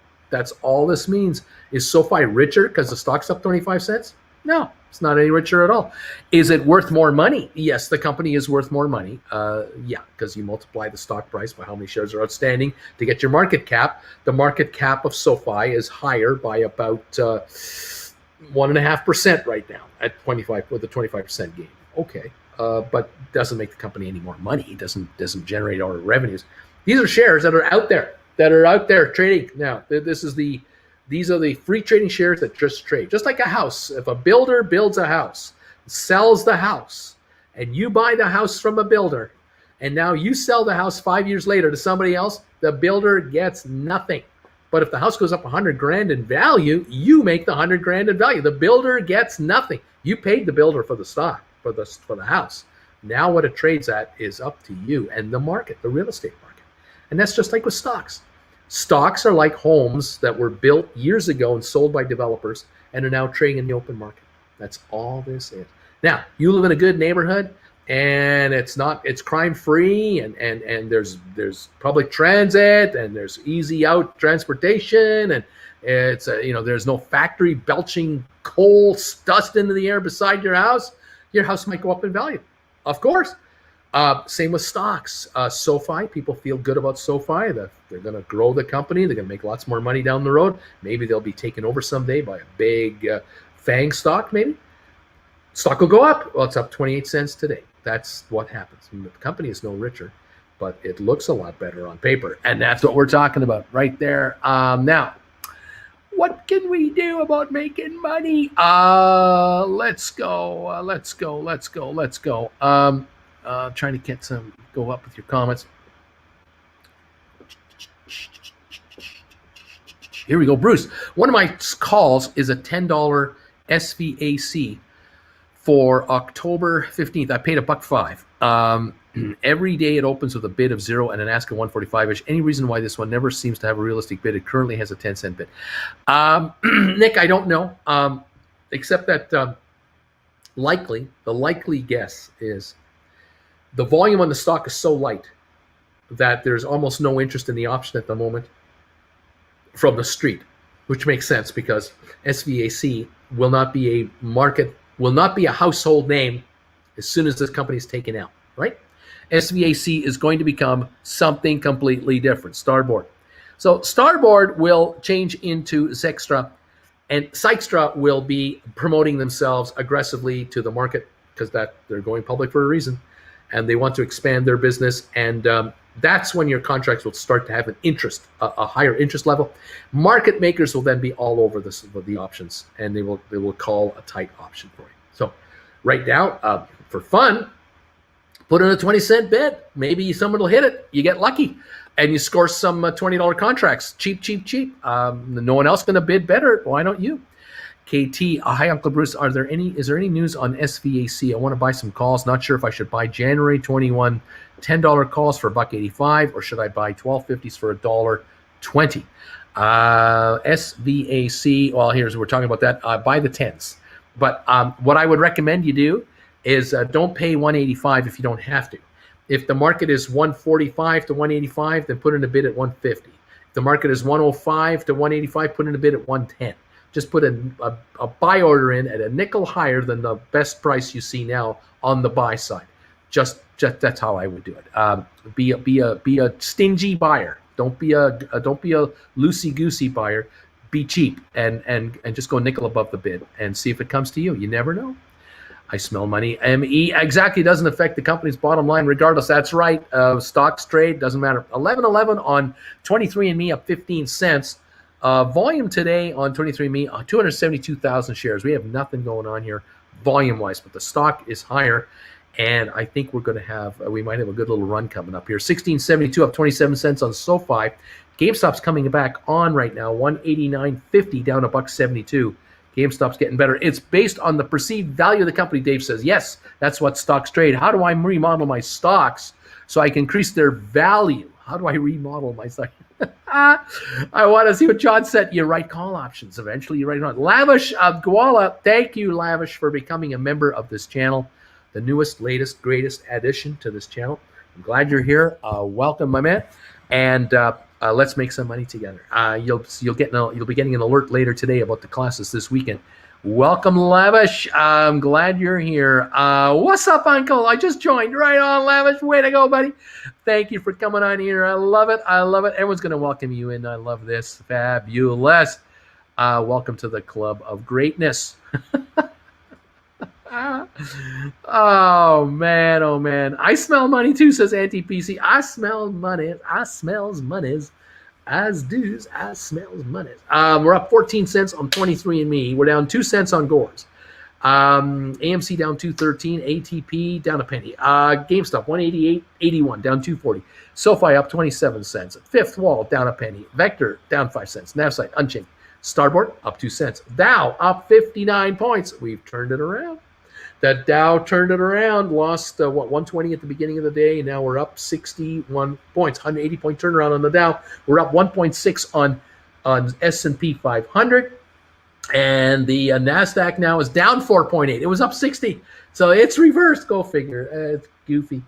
It's goofy. Well, welcome to the market. It's down $1.07 on the oil market right now, but there you have it. The Dow now is making a run for an all-time high, and we're at 34,920, and we need to get to 35,091. So 80 and 90, 171 points away for the Dow for an all-time high, and I think it's going for it today. I think it's going for it today, and let's see what it does. Dropped 120 on the opening, now up 60-odd points on the day. Well, at this moment, 38 points, but I think it's going to take a run. 141.54, up 2 cents on IBM. IBM is up on the day now, baby. Giddy on up. We're going higher on the IBM. Beautiful. 16.65 on SoFi, up 20 cents. We're up 12 cents on 23andMe, and we're watching everything else to see what's going on. Thank you again for all of you who joined me this past weekend for the first 2 classes that we held live Saturday and Sunday. We're doing 2 classes this weekend on Saturday, Sunday, 12 noon. We will be sending out alerts to members later today. Members are going to get alerts on the next 2 classes. You'll be invited to come on in and ask to join the classes. We'll then send you the links, send you the invites, and we'll run up the invites and top them off, cut them off, and have a limited number of people for the live shows. And all the rest of you out there, just wait for the reruns to pop up on the website. You can watch them anytime you want, which brings me to this past weekend shows. The 2 classes on Saturday and Sunday are now available on the website for your viewing pleasure. Just go to stockmarketswithbruce.ca, and you can check out those classes and watch them as many times as you want. And thank you all for your support. And we had a pretty good time on those classes. Those were enjoyable. I was hoping they would be enjoyable. I figured they would be enjoyable, and they have been enjoyable. So yes, this was fabulous. Synth is saying, I just picked up SoFi call at $15 for January 2022. Cost a bit under $500 a contract. Does anyone know when the charter acquisition should be finalized? Now, we have been told the 3rd quarter. We've been told the 4th quarter. We've heard like September, October, November, all these kinds of estimates. No one knows. No one can know. No one will be able to know. So if you watch your account tomorrow and the stock's at $24 a share, I can bet you that likely what happened from now till then is that they got their bank charter approved. So you see the stock bump up 50% in like 1 day or 2, chances are they got their charter. I can guarantee you another thing. If the stock goes up 5, 6, 8, $10 a share in like 24 hours, you'll know why, because the press will be all over it, which means, of course, you will read all about the charter being approved. So, Synth, welcome to the club and welcome to the option club, and get ready to make money. There you go. That's it. Fantastic. Glad you're here. Way to pick up that long-term contract. All right, here we go. My calculations, GameStop will reach $2,085, but they'll probably go even higher than that. Uncle Bruce, you are really good at filtering out your comments. It's like a skill of yours. Sometimes I wait for you to display those edgy comments from those sly devils. We can't fool you. Oh, but you do fool me from time to time. Oh, yes, you do. Oh, what can I say? Anyway, there you have it. Let's see. I don't know. There are, what's this? BHO buzz. There are 148,000 GameStop put contracts at a strike of 50 cents expiring Friday. I can only imagine how bad these hedgies are bleeding. Poor little fellas. I don't know what that means. GameStop 190. Yeah, 190.72. We're down 50 cents. Yoo-hoo, Bruce is a plain English kind of guy. What can I say, says Eric. Thank you. Mother of Mumbai. Ha ha, sly devils. Bruce, I'm looking at purchasing 55 call options of SoFi out into October at $17.50 strike price at $263 a pop. What do you think about that? Well, October is, time, but I really prefer you were further out, but they might be much too expensive for you to consider. But, you got to decide what you want to do. I mean, you're looking at dropping here about, $13 grand or something like that, $263 a contract times 55. Yeah, that's a lot of money. So on the one hand, it's a lot of money. On the other hand, 55 contracts, 5,500 shares of leverage. If the shares reach $20 between now and then, they've got a $250 book value plus about $1.50 premium. At least they would be $4 a shot. You'd have 22 grand worth of contracts. You're making money. So there you go. If that kind of a risk interests you, away you go. Kyle, I missed the opening rant today. What's the TLDR? I feel lost without my Uncle Bruce morning rant. Well, Kyle, what am I supposed to do? I don't have your phone number. I don't want your phone number. I'm not calling you. You got to set your alarm or watch the rerun later. What can I say?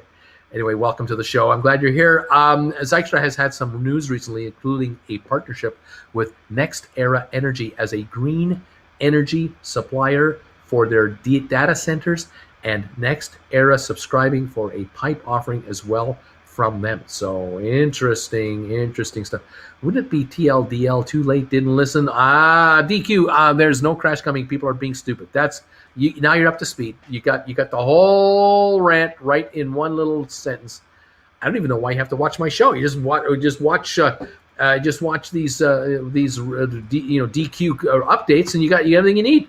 DQ, you're awesome. Bruce, did you cut out a 2-foot hole in your foundation to make yourself equal to the chalkboard? You see, that's the thing. See, I have tricks.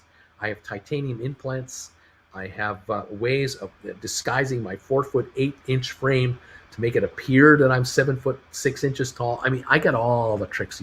We YouTube creators. I mean, we use telephone books under our butts when we're sitting on chairs. I mean, we got all the tricks. I mean, we studied. Kyle, you only missed him calling Texas dumb racist. No, I didn't do that. Oh, multi-dog. A good point, Vic. Says Vic. I bought an August 2020 $25 SoFi call for $195. Now it's at 35 cents. If we think SoFi is oversold, and is it a good idea to buy more of these at a steal of a deal or still buy out longer calls? Well, yeah, August 20. Yeah, well, $25 calls for August. Oh, wow. We're only, $8.25 away from money. Yikes. 192 on GameStop, by the way. We're up 93 cents on the day on GameStop. We're going higher. Gores just went up a penny. Look, what can I say? They're worth 35 cents a piece. That's $35 a contract. I would not buy more of these. That I would not be doing. Not at all. I would be looking at longer-term contracts to make your money. The problem is they cost more, and there's the issue. Now, could you buy January 25s? Yes, you could. Can you buy longer-term than that? Maybe. Maybe now or maybe soon. Keep an eye open. As each week goes by, the likelihood is there'll be more and more contracts coming available to participate in on all of these SPAC stocks. So be fits, keep your eyes on this. Thanks, guys, says Kyle. Christopher, I know being 18 feet tall is a bother. I know this. But you also missed some good cursing, too. What's behind door number 2, Bob? A new car! Put some hot sauce on his French toast. Somebody put something on his French toast. God, Bruce was going this morning. He was going. Oh, look out. IBM earnings on Monday could make these contracts rocket. That's right. It's possible. Either one of two things can happen. By the way, IBM's up a dime right now to 141.62. Two things could happen on IBM. First thing that can happen is the earnings come out. They're great. I'm expecting them to be great. And the shares pop to 145, 148. That could happen. Second thing could happen. Earnings are great. And the stock sits at 138, 139.40. Because the company might say, earnings are great. Oh, we did fabulous, but we're not sure about the third and fourth quarter. Oops, the stock could have a real headache. So if these shares are anticipating an up move here, if they pop up into the 143 range, 144 range this week, before next week, you might want to take half your stock, half your options off the table, get all your money out, and hold the other half and speculate on Monday's earnings, if your contracts last that long. So be careful. You want me on that wall. You need me on that wall, and it tastes so good. Okay, I love when AMC and GameStop don't move in the same direction in terms of the chart. It shows me that it isn't the same investors in both. I prefer that. To me, there's only GameStop. There you go. Well, they have kind of parted company in a way, haven't they? AMC right now, is sitting at a loss of 159, and GameStop is up 31 cents at the moment. ATIP went positive, 864. Gores unchanged now. It's come back to break even. ME up 12 cents. SoFi up 20. So we have more green than red. The Dow is up 67. S&P up 3. NASDAQ down 7. And GameStop 190.78. Come on, GameStop. Did you discuss Richard Branson taking a space flight this past weekend? Kind of, but not really. Damage him. Oh, and Bruce pissed off Texas too. That's the other thing he did. When do I call Jim Cramer to tell him I bought the dip? I did not do that. I love Texas. I love it. I just am amazed at the politicians of Texas. I'm amazed at the politicians of everywhere. But I love the people of everywhere. But I'm amazed at the politicians. I mean, ours, just ours. Oh my God, we got characters in Canada. You Americans have no idea about the kind of people we have up in this country that are politicians. Oh, we got all kinds of characters, but the people are great. What can I tell you? What can I say? Anyway, there you go. 1662 on SoFi, up 17 cents. GameStop 190.72, down 51. Come on, GameStop, let's go. ATIP unchanged. AMC down $1.82. Gore's up 2 cents. 23andMe up 11. Yay! Jen is up. Yay! It's all good. Yay! Dow's up 56. S&P up 1.3. NASDAQ down 22. Whatever. What can I say? Anyway, what can I say? All right. GameStop moving. Uncle Bruce, what do you think about these other electric vehicles like the electric Hummer, Jeep, truck? I don't know. I don't know how they're going to work out. Time will tell on all this stuff. Time will tell. Uncle Bruce would never say that about Texas, but we all thought it. No. I love Texas. I live in the capital. Texas confirmed the state is run by idiots and grifters. J. Ray, there you go. That's J. Ray talking. Don't be mad at me. I love Texans. Uncle Bruce feeling refreshed up this week, and I'm loving the energy. I am too. I'm stoked today. I'm stoked up. The Gores spike real, or am I glitching? Well, it's 1469. We got 8 days to go till the meeting. 8 days. My IBM closed Friday, 146. That would be nice if IBM closed at 146. AB J. Ray laughing out loud. Texas History Museum was amusing. They have a video on loop. Or George Jr. Coked up behind the governor christening the museum. Good question. GameStop and Facebook charting the same so far. Not that it means anything. Oh my gosh. Drew Dream, who votes for the politicians? I mean, really, Drew must have been a glitch. The ticker showing weird activity. How Robinhood is halted on SPCE. All right. Okay. How are the people from Manitoba? They're interesting. The people from Manitoba are an interesting bunch. That's all I'm going to say. Good morning, Jen. Good morning, Jen from Adventures with Duncan. Hi, Duncan. How you doing, buddy? Hope you're having a good one today. Yay, Auntie Jen. Good morning. Yippee-yi-yay. Fidelity, but yeah, the spike was a glitch. It's gone now. It was a cool 30 seconds. So as long as the jerks don't mess with Whataburger, in and out, I can get in there all day though. You're glitching. And Aaron, you're stoked. Just shouted at all of us. Called everyone under 30 an idiot and called Texas racists. Are you sure? I'm joking. You guys trying to get me in trouble? You're just trying to get me in trouble. I smell money. Tesla holding strong SPACs, turning less green now. Jesus is here. Welcome, Savior. Tons of Californians are leaving for Texas, driving real estate up there. It's true. Real estate in Texas is going up. Mr. V. I had my question on screen, but you didn't read it, but I didn't see a way to sign into your site. How will I have a continual access once I pay? I'm afraid I'm leaving the site to be denied access. I don't know what you're talking about. If you're a member, you're a member here. And if you go to the website, your website thing there. And if you watch the video, that you watch my class, you buy the class on the website, you watch the thing. A trick I would recommend you do, hit the like button on the class because you're watching it on a YouTube rerun. Hit the like button, and then in your YouTube history, it'll always be there, and you can always rewatch it if you need to rewatch it. Simple stuff. Damn it, Jim. I think Bruce said that the only thing he hopes crashes is the state of Texas, and he was on a roll. I don't think I said that either. Give me SVAC vote date already. I agree. It's time. It's time for the vote. Oh, man. John is saying, good morning, Uncle John. Good morning, Jen. Uncle Bruce swore this morning. Get the soap ready. Flesh infection I love when Uncle Bruce tells it how it is. John Van, once you're a jet for life. Okay. Hey, Alex is saying, listen, I'm sorry, I think I missed some news regarding SoFi. Is there a reason, a new reason, anything causing the stock to drop a little? Not that I know of. It's unchanged now. It's down a penny. I think this is just what the stock does. It goes up, it dips. People buy on the dips, it goes up. Aaron, we're putting words in Bruce's mouth. Big time, fake news. So writing a call contract is buy to open. No. Writing a call contract is sell to open. At a strike price I designate. If it doesn't reach, it expires, worthless. I keep the stock and write a new contract. So if you're going to write a call, you're selling a call. You're going to sell to open. If you're buying a call because you think the stock's going higher, you buy to open and then you sell to close. But if you write a call, you are selling to open, buy to close. It's the opposite. It's a George Costanza. It's just the opposite.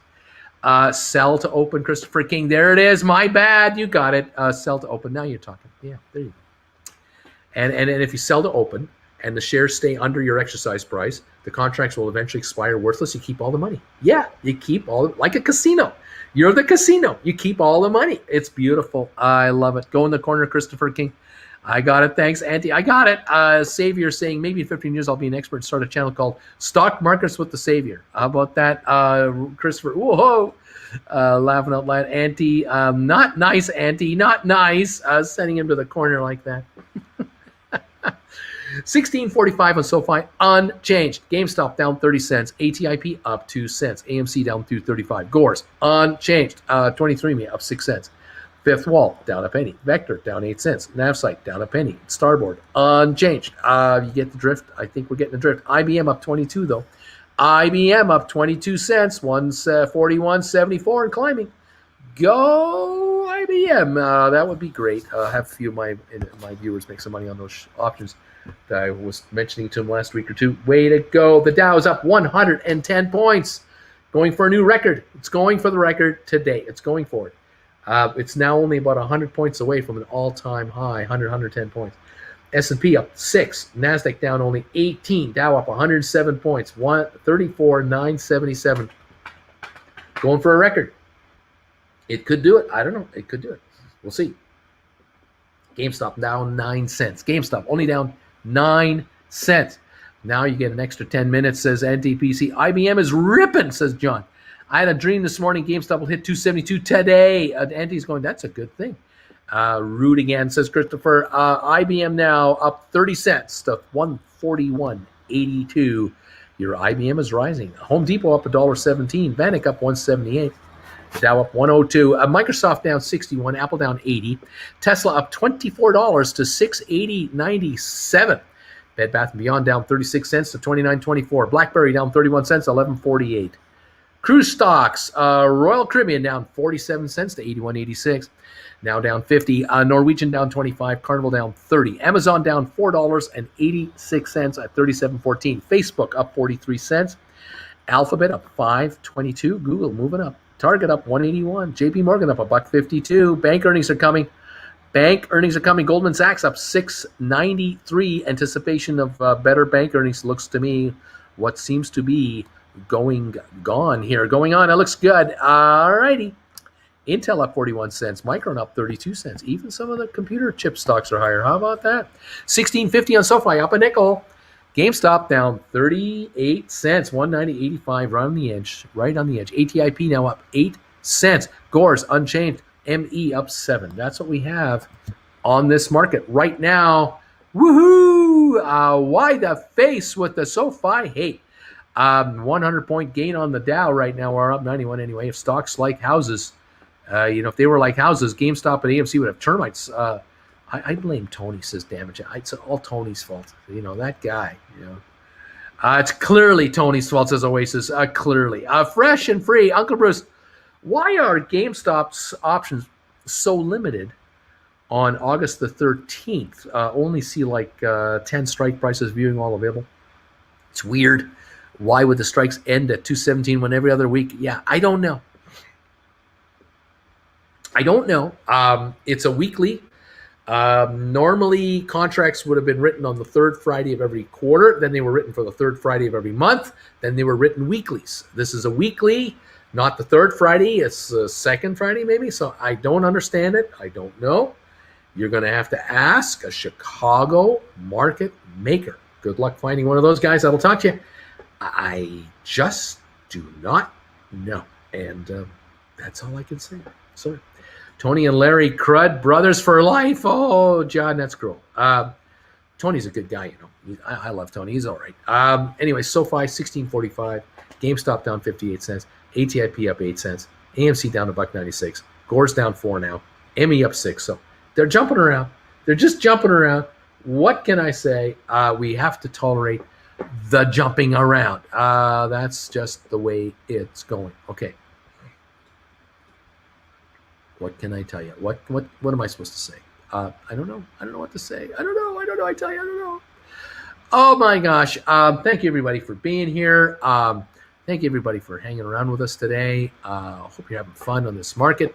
Going to keep an eye on these stocks, see what's going on here. You know, it is just what it is. The markets are just what they are. That's the deal. Up 81 on the Dow, up 6 on the S&P, down 895 on NASDAQ. Looks like they might all three be positive here if this NASDAQ keeps coming back. Down $1.33 for a barrel of oil right now, and that's what we got going on. Goldman Sachs and Walgreens are the leaders of the Dow today. They're apparently adding some heat to this market. So there you go. SoFi 1643 down 3 cents right now. Yeah, that's what we've got. Keep an eye on everything. IBM 141.82 up 30 cents. Yay, IBM. People are making money there. Happy about that. All right. Thank you, everybody.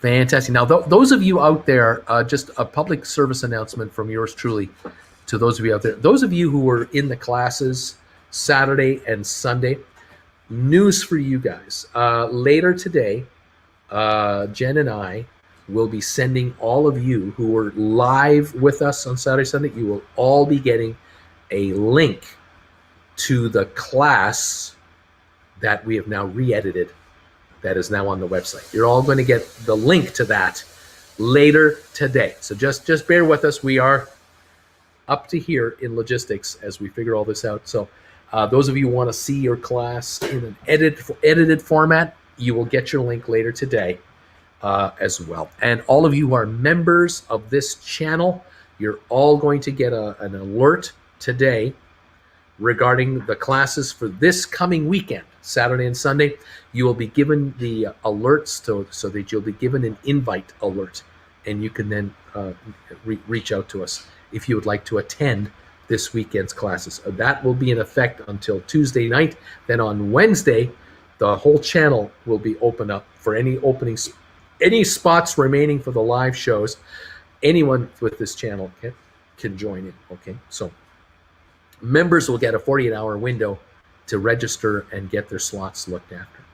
Jen, how are you? I'm good. How are you? I'm great, Jen. Apparently, I was on a rant today. Oh, I was really on fire today. grumpy old man. I became the grumpy old man. Somebody said something and got me going. And one person asked, "What happened this morning? I missed it." And then DQ said, in a shortened little sentence, he explained it all. Yeah, he or she explained it all. And apparently, I really blew up today. I was really. Apparently, I hate Texas. That's not true. I love Texans. I'm not so crazy about their politicians, but I love Texans. Then again, I'm not crazy about our politicians. Love Canadians. Really love Americans, though. Yeah, we have friends in Texas. We have lots of friends. We have lots of friends. I remember those Friday nights in the Caymans. We would go to our friend's house, the Texan, and we would go to his place and we'd do the barbecue. And this one would get a southern drawl in about 5 minutes. I'd start talking like a Texan. You surround me with Texans, I start talking like a Texan. It's ridiculous.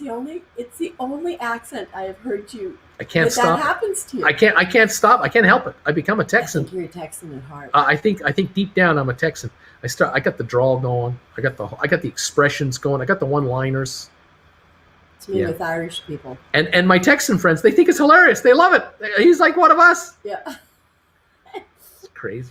It's Just And crazy. Jen Jr. just staring at you going, What's with this guy? happening?" What's with that guy? He's You're like, crazy. Are you mocking them? Yeah. Are you teasing him? And all the Texans go, he's great. We love it when he talks like this. I can't help So it. funny. I'm surrounded by Texans. I start talking like Texans. Y'all. Y'all Yeah. love Texans. I was watching Kara and Nate last night. I love Kara and Nate. They have a travel channel, YouTube. If any of you know them personally, would you do me a favor and say hi to them for me?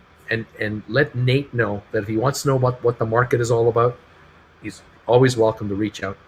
Because I know Nate is really interested in the stock markets, and I'd love to help him out. Anyway, they did a video this weekend. They released another video, and Kara was talking to the camera about something, and she used that expression, y'all.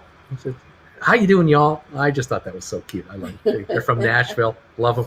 I love those two kids. They're fabulous. Would love to meet them someday. Anyway, so it's a Monday. it's Monday. Bagel time. Is it the original, the classic, the traditional? Yeah, I think so. I think it's grape jelly bagel time. That's what makes it Monday. That's what makes it Monday. It makes it so good. Having the Welch's Concord grape jelly, which, by the way, I was at my grocery stores this past weekend. No Welch's in stock in Creston months now. It's like been 4 months. That's right. But I'm looking good. I got about a half a jar, 3/4 of a jar in the fridge. Oh, yeah. And I got another full jar in the pantry. Exactly. Because one of my viewers, and I forgot his name, he sent me this. Sent me the 2 jars via FedEx from I don't know where. And I thank you so much because you're keeping me into the Welch's grape jelly. You gotta love it. Love that Concord grape jelly. I find I'm a little scratchy this morning. Yeah, I'm I'm not scratchy, but tired, sore, congested. I think it's congested. The smoke. Yeah. Yeah, we have smoke in the air, and then I talk 7 days a week, all the time. All the time. I had 2 private sessions on Saturday, 2 private sessions on Sunday, a class on Saturday, a class on Sunday. Talk, and so now here I am talking again. So yeah, Who talks all the time? But last Monday I had Monday off. But I still talked all day. So you phoned people. So I called people and said, "How you doing? I can talk to you." That's hard. He's a nut bar. What am I gonna do? It's official. He's a nut bar. They told me I needed a Snickers this morning. A Snickers? Yeah, you know that commercial where you go on a rant, then you have a Snickers and you're okay now. Oh, there you Yeah, go. I was doing the Joe Pesci today. I was Joe Pesci. You think I amuse you? You think I'm funny? Yeah, I was doing that this morning, and I had to have a Snickers. Oh man, it was scary. Thank you everybody for being here. Let me catch up on some of these comments here. Uncle Bruce, so why the GameStop options limited October? We did that. Let's continue on. Uncle Bruce, you are the best. Thanks as always. Thank you guys. Cream cheese bagel? No, not cream cheese. We're doing grape jelly. Uncle Bruce, I want to say, Uncle Bruce won't say it, but he knows the mother of all short squeezes is coming soon. And if he thought we were going to be broke, he'd be charging a lot less of those classes. He knows we're going to be rich soon. There you go. What was the over/under on class attendance? I think we ended up with about of 100% of the people. Let's put it this way: of the 100% of the people who reacted to the invites, who said, "Oh yes," we had about 70-75% actually pay for their slots. Then we issued more invitations out as the week went on, and a bunch of those responded to the slots. Then of all the people who paid to be on the live shows, I think 95% either made it, or a couple there were glitches, or we were remiss in our end, or they just didn't show. And then when they showed, they stayed for the whole thing. I don't think anyone left the class. If maybe one person after an hour or two had to go, maybe, knowing though that they could watch the rest of the class later on the rerun. I mean, it's not like you can lose anything, but it was really good. And the number of people that came to the classes, I think yesterday's class we were at 33, but that also included a couple of observers my editor being one, and so we were just over 30 or so, 30-ish, and then Saturday was a little more than that. But it worked out really well because Jen is the moderator of all the comments, and there's a lot of comments between people, which is typical here, and on the classes. The classmates talk to each other while the teachers teach. But when it came question and answer time, we were able to get in. I mean, it worked out really well for both shows. I must have answered 20 or 25 questions, I would imagine, I guess. In total, how many of them are in the rerun is fewer, because we just wanted to make it very relative. But it worked out really well, and it seemed like everyone had a really good time, because at the end of the class, when I was saying my goodbyes, everyone was typing in how much they enjoyed it, how much they appreciated it. And then I got all these private emails later saying, this is great. So yes, it went well, and I'm looking forward to this weekend's as well. And I'm hoping we just get better at it as we keep going here. SoFi down 12 cents. Oh, nice. Did CJ mix it? CJ did another video of yours truly, a couple of videos, takeoffs, and you'll get a kick out of those. By the way, Bruce, I fat fingered buy to open instead of sell to close. If you didn't catch that, oh, I got you. Okay, no problem. Let's see. You were dynamite this morning. Thank you, Eddie. Let's see. Don't mess with Texas. I hear you right with that. Here we go. Crash, turn Uncle Bruce into grumpy Uncle Gus. Well, hi there, brother. What do I need to do to get a tech job in the Cayman Islands? You need to find an employment agency that can find you a job, and there are a bunch of them. And I would do a Google search on how to find a job in the Cayman Islands, and then go through an employment entity to see if you can, what our openings there are and who's got what, and then figure out what they would pay, and then do a trip down there for interviews, and then check out the cost of living, because it is incredibly high. To give you a ballpark idea, a 2-bedroom type apartment situation that would be 800 to 900 square feet, you might be looking at $2,500 a month US for an apartment. Then you need a car. If you do need a car, you might have to buy a new one or buy a used one. Might be tough to get loans right away. You better do your homework on cost of living down there. Phone calls and internet, it's incredibly expensive. Check it out. Texans love Texas. That's right, Bruce. You can blow up all you want. You're passionate about this. Well, that is true. I am passionate.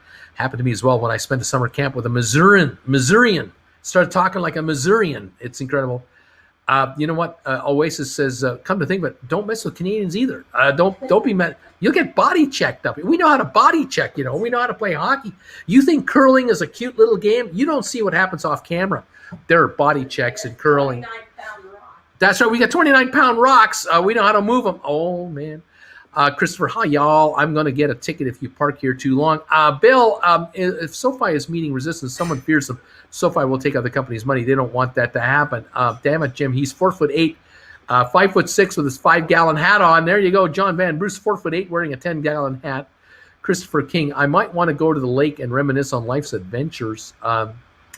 That's what's happened to me when I moved from Louisiana to Alabama. After living here for 6 months, my Louisiana friends said, "Oh my God, you sound so country." Oh, bagel classic. It's bagel time. Jelly bagel time. That's right. Looking forward to the belly with the jaggle. The belly with the jelly. The belly on the jelly. The jelly on the bagel. Oh my gosh. NDPC is a southerner gal. It's because he's yelling, Jen. He's been yelling. That's the problem, Hi, Jen, from John. Auntie says, yes. Kev says, I just had everything bagel from Trader Joe's with cream cheese. So if I could take off now. Oh, Jen just went, that sounds pretty good to her. John Van, Rethinker AB, I've got a friend that definitely did not vote for Biden, but tons of new benefits. Biden is passing. He'll get to collect, and he is eager to. How funny, isn't it? Funny. That's it. You did sound a little Betty White-ish. Kev Lane, brother, Trader Jones. I love Trader Jones, the orange chicken and the mochi balls. Christopher Kling, question, I prefer table syrup over maple. Does the president of Canada feel the same? I'm clueless on this culture. Oh my God, are you clueless? You are lost. You are lost without maple syrup. Bill, when I was living in Texas after a few months, I met a fellow from my neighborhood in Boston. I was shocked. Boston accent is just like the comedians make it sound like.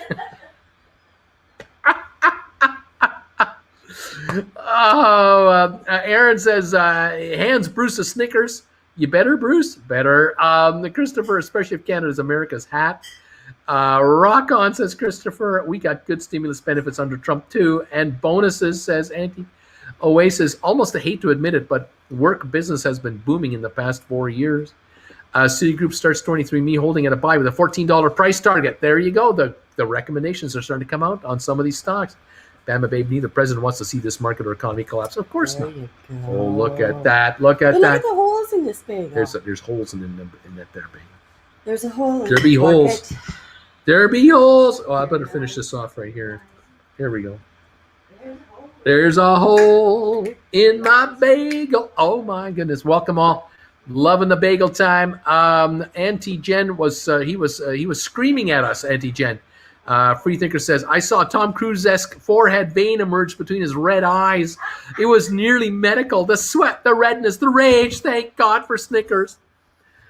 Yeah. What they say. Calm down, Chester. Y'all, calm down, Chester. We were doing a Few Good Men thing this morning. Oh, were you? Yeah. You don't want to know. What do you want to do? I want the truth. You can't handle the truth. You need me on that wall. You want me on that wall. The truth is, the last place we lived in Cayman, which was lovely, very lovely. Townhouse, yeah. Townhouse, very lovely. Up, Next down. to the lagoon, we had lovely Cayman iguana that lived in our area. Yep, we had a pool and a jacuzzi It's very and hammocks. And we paid more for cable and wireless than we did for rent. Yeah, we paid more for our internet and our telephone than we paid in rent, and rent was $2,100 a month. It's a little thing you call a monopoly. Yeah, we were paying like $2,400 a month for our phone. You used to call it Internet. cable and monopoly. Now, this was 1999, 2000, 99, 2000. That's what that timing was. 98, 99. Things have changed. Now you can use your phone and you can do internet, telephone. You can do of course, WhatsApps Skype. and- You've got yeah. WhatsApp. So I'm sure the Kamanians have definitely found ways to improve the cost of life Avoid cable and dramatically by avoiding the monopoly of just that phone company, because the cableless telephone was just ridiculous. It was absolutely insanity. But things have changed. Things have changed a lot. Yeah. We paid through the nose, dearly paid through the And nose. by the Yeah. number of bytes you uploaded Yeah. and downloaded. Yeah, that's right. I think that's come a long ways as well. But I don't know what the cost of living is today. Honestly, I don't know today what it's costing.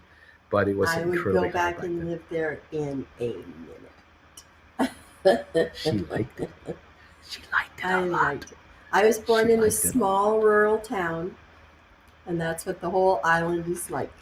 You know, there's 3 names, and everybody talks to everybody, and they're nice, and they hold the door, and the 2 rule. Did you tell them about the 2 rule?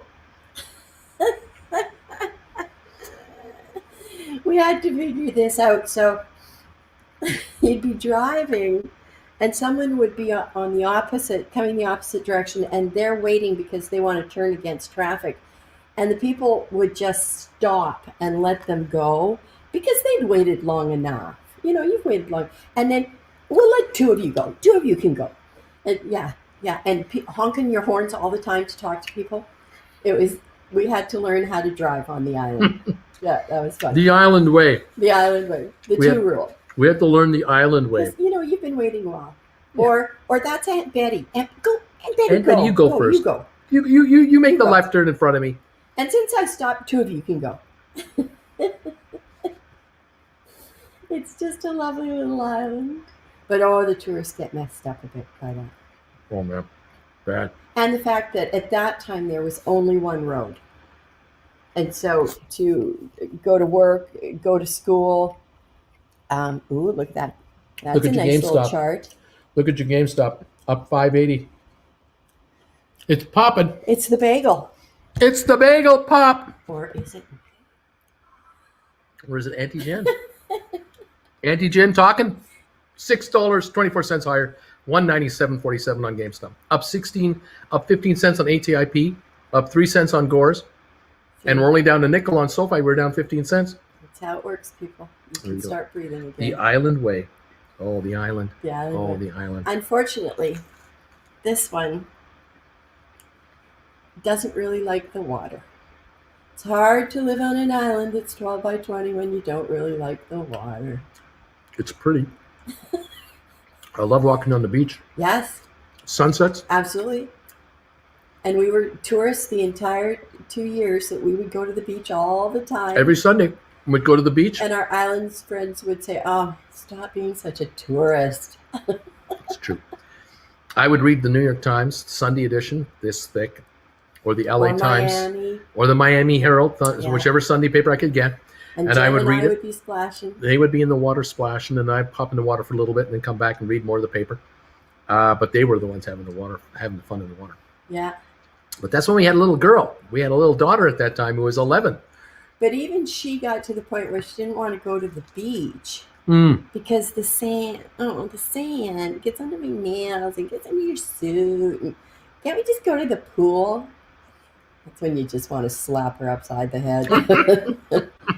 I'm not saying you should do that to your children. That's not what I'm advocating. But there's sometimes you just need to help them focus. But just the threat of the slap on the side of the head gets things done. You know, you live in paradise and it's too sandy. See, everybody has issues.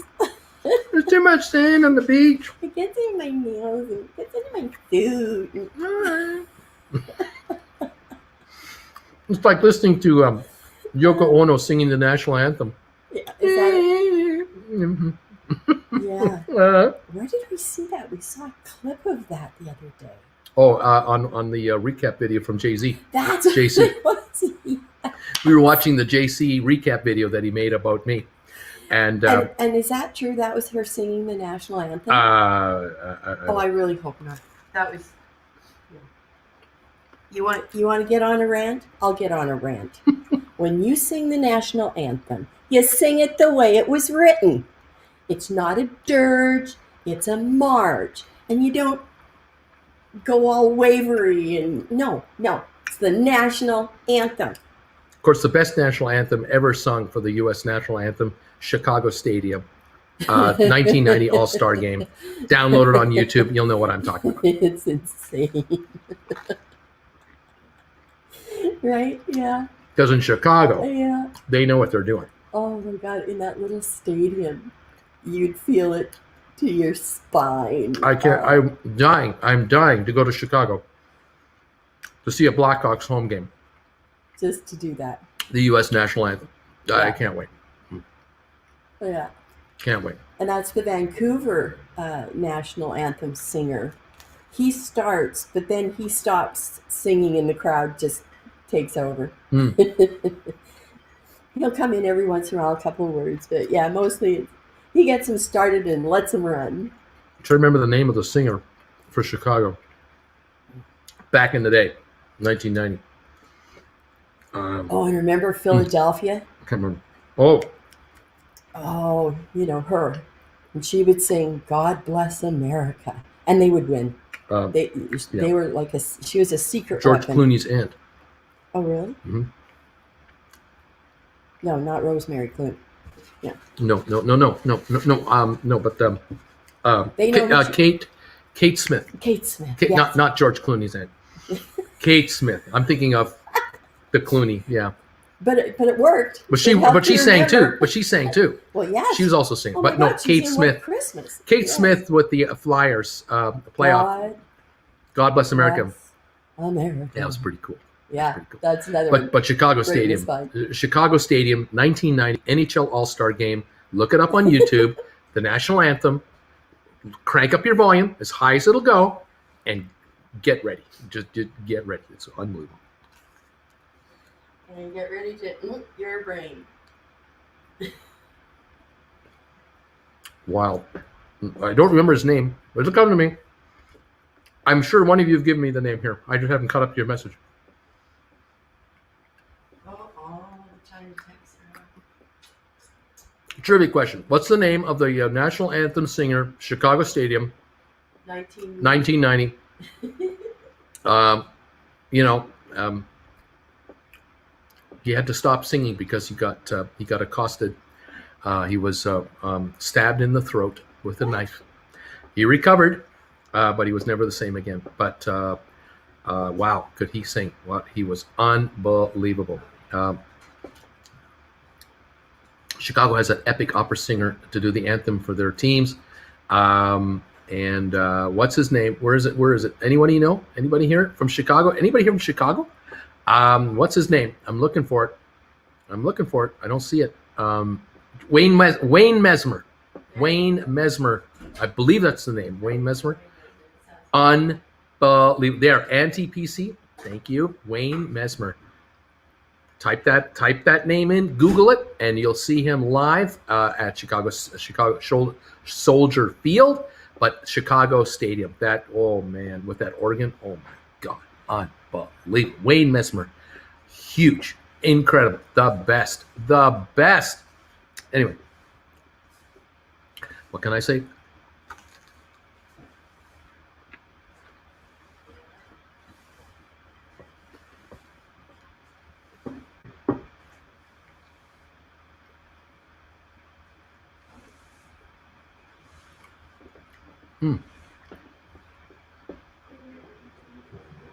We're still up 340 on GameStop, not 194.66. SoFi up 3 cents. ATIP up 18 cents. Gore's up 9. Go.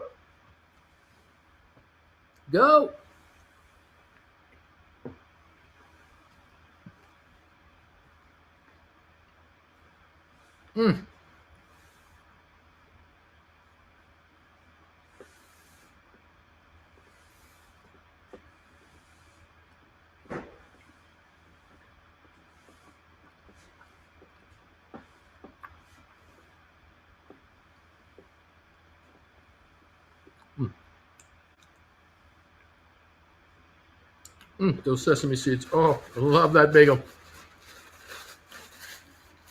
Thank you, everybody, for being here. Hanging out while Bruce eats his bagel, watching the stocks go up while he's eating his bagel. Hey, why not? Woohoo! We love the gains, and we deserve them. Deserve these shares to be going higher in price. They are so oversold on some of these issues we're following. Let's see what's going on here. Dow is up 113 points.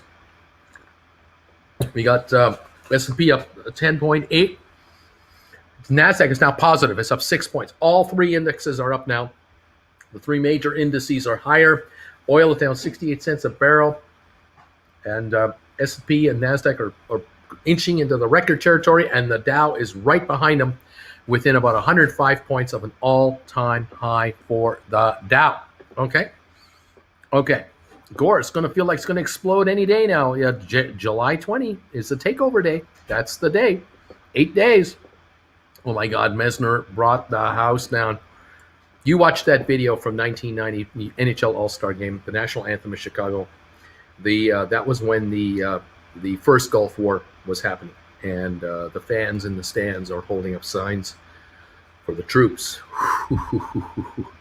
If that doesn't get you, you ain't human. You do not have a heart. Uncle B just bought your first lesson. I can't wait. Right on. Way to go, Ronald. Thank you, Ronald. Roland, thank you. Did Yoko ever sing it? I don't care. I think it was 1991. Whatever year it was, it's the NHL All-Star Game, Chicago Stadium, national anthem. You'll find that video. It's been watched a lot of times. Citigroup starts 23andMe holding at a buy with a $14 price target. Right on, 23andMe, $14 price target. We love it. It's a 1085 on the open market. But this is what's going to keep coming at you. You're going to keep getting these buy recommendations, the first-time coverage. This is what we want. This is what we want to hear. This starts to expose the company, and this is what you want. This is what you want as investors in 23andMe and all the SPACs. You want to start seeing Citigroup and all these other big names come out with buy recommendations, with analytical reports to coverage of these stocks. This is what we want. Exposure. Absolutely. There you go. I truly believe your SPACs will do well. 1991, right on. Let's go.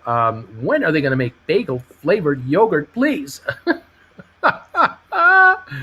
Oh, man. Oh, man. Someone has too much time on his hands. I don't know. 1645 on SoFi, unchanged. 194.05 on GameStop, up 282. ATIP up 19 to 880. AMC down $1.67. Gores up a penny to 14.70. 23andMe down 11 to 10.85. Fifth Wall down a penny. Vector up 5. Navsite unchanged. Starboard unchanged right now. IBM up 24 cents to 141.76. The high was 141.96. We're right up at that high level on IBM, and it sure beats 137, doesn't it? It's looking better all the time. The Dow up 126 now. The 34,997. It is, if it hits 35,000, that will bring it now 91 points away from an all-time high, the high close or high trade. So we are very close. We are now within about, or close to be, within about 100 points. We're less than 100 points away from an all-time high on the Dow. This will take nothing. This will take nothing to happen. So guys, girls, kids, get ready for the Dow to take a run at its all-time high, and that will create a buzz everywhere. And that could be a good thing for the markets as a whole, the perception of the markets. And of course, all the crash conspiracy theorists will come out of the woodwork and go, oh, we're going to crash now because we hit a new all-time high. We're going to crash now. So, get ready. The rant will continue. Come on, ATIP. Go to the moon, please, please, please. ME dips, there must be good news. Yes, there is. Oh, man.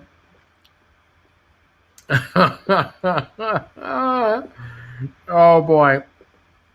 Oh, boy. Trick questions. The 1638 down 7 on SoFi. GameStop up 310 now to 194.33.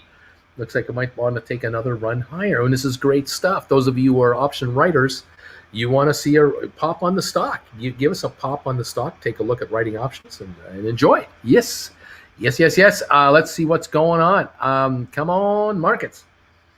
Take a shot. Take a run. Let's make greatness happen and have some fun, fun, fun. There you go. Woohoo! You got to love it. We need more thumbs for Bruce. How are we doing for the thumbs ups right now? We've got 542 thumbs ups. I thank you for that. We're only 457 away or 67 away from 1,000. So, if any of you can throw a thumbs up our way, that would be really good. Help us out. Get us over 600 to start with, and maybe 700 right behind that. Hit those thumbs ups right now for us. 55 on the down dip. They don't like my rants. Some people don't like rants. Other people love the rants. The thumbs uppers, tell me how much you love the rants. If you like the rants and you like your stocks going up, hit me up with a thumbs up. If you think you like stocks going down, hit me with a thumbs down. But hit the button twice. But hit that thumbs up just one time and get me over 600-700. We're at 557 right now, 558. They're coming in. Thank you, everybody, for these thumbs ups. I appreciate it. They are free to hand out, by the way. You don't have to pay anything to do it. Just find them, hit that thumbs up, and get them going. 564 now. Thank you. We're up 19 cents on ATIP at 880, right near the high of the day on 129,000 shares. Interesting how quiet it is, and yet it is up again. We got 23andMe down 18 cents right now. Anyway, there you have it. IBM right now, 141.68, up 16 cents. The Dow up 117 points. All right, 573 on the thumbs ups. Keep them coming. Woohoo! Thank you, everybody, so much. Okay, appreciate it, and I appreciate it. All right. Let's see what else is going on here. Thank you for joining in today. Coming on, thank you for those of you who are considering subscribing to this channel. Thank you for subscribing to Stock Markets with Bruce, telling the rest of the world they should be here. They should hang out with us. That would be really good stuff. I thank you all for that as well. 583 thumbs ups and climbing, 17 away from 600. Thank you. I'll second that, Bruce. National anthem at the Chicago Stadium is awesome. Go Hawks. Larry, thumbs ups. Hey, Uncle B, what kind of covered call would you write today on GameStop? Well, I like the way the stock is inching higher here as the day wears on, because it started a little lower and then it's been coming on and coming on. So I kind of want to watch this to see if it wants to give us 195 to 200 today. If it's going to give us that, then maybe I'm looking at for Friday, maybe 225s or 230s. Maybe next week, Friday, I'm looking at 240s or 250s. The Friday after that, I might be looking at 260s, something like that. See what kind of premiums can come in. Keeping an eye on that. Any other English people looking at the market for consolation today? Any other English people looking for market? I don't know what that means. Joe, GameStop slowing down. Can we order another bagel for Uncle B? Bev, Bruce, and Yoko live at Soldier Field. Drink the Uncle Bruce Kool-Aid for GTFO, whatever. The hard truth has been consolidating for a month for sure. So sure. I don't know what that means either. Richard went to the space and ME is down on the day. Well, ME has nothing to do with Richard Branson going to space. I mean, ME is ME for its own reasons and its own merits. ME is, I think, going to pull off a serious size financing deal of some kind. And that might be done at 1150, and that could be good for this stock. This company sits on a whole bunch of cash. Over $1 billion in cash when it's all said and done or more. I like this stock's future. I really do. This could be most interesting. Anyway, thanks, Uncle Bruce. You are the bomb. I smell money. Uncle Bruce, what is the ME filing that you had you interested this morning? Didn't understand the first time and on repeat. Would you explain it again? There's a filing that was made Friday, an SEC filing, and it looks like they have filed paperwork to conduct some kind of a stock sale that is a combination of stock from the Treasury, the exercise perhaps of warrants, and also shares that are coming up for free trading for insiders, all being wrapped up into a pretty little bundle of some kind. And I think this is going to be a pre-bought deal. I think this is going to be a finance deal at 1150. That's what I think I read. That's what I think I'm reading. And I think the company's going to be into a whole bunch more cash on hand. And not all the proceeds will come to the company, but a good chunk will. Putting these guys at over $1 billion in cash on hand is my hunch, my guess. I could be wrong. I will wait for further clarification whenever I find it. But that's what I am aware of. I think that's what I'm aware of. Anyway, the stock this morning was 1125, 1130 to start the day. We're now down a little bit on the day, but I'm kind of waiting for an official press release from the company, hopefully in the next few days, to clarify this deal to us in more of a concise way. But at the moment, I've got nothing. So we wait, and the confusion reigns. It was up this morning. That's right. Good morning, Uncle Bruce and Auntie Jen and fellow classmates. The weekend classes were great, says W. Walters. Thank you for joining for that. I'm glad you could make it. I think we did very well. We got a lot covered in both sessions. We have a lot more to cover. These weekends classes will build on what we've been doing already. Those of you who are more than beginners will be into this as well, I'm sure. Thank you, everybody. Bruce, why does the price go down on GameStop when the last 40 minutes have been trading green volume? I don't know. I just, I can't answer these questions. Get the face out. Okay. Let's see. Spice, whatever. I'm ready. Anthony, anyone from UK recommend a trading site that uses Uncle Bruce recommendations? So I do calls, etc. Is it something brokers? Something brokers. What's that thing called? Independent brokers. I think it's called independent brokers is who you might want to look into. Yeah, sorry about that. Anyway, I don't watch the price for a few days, so I know what I'm getting. There you go. Yeah, independent brokers might be your answer in the UK. Might be. Okay. Dow up 102, S&P up 9, NASDAQ down 5, oil down 55, GameStop 192.43 up 120 a share.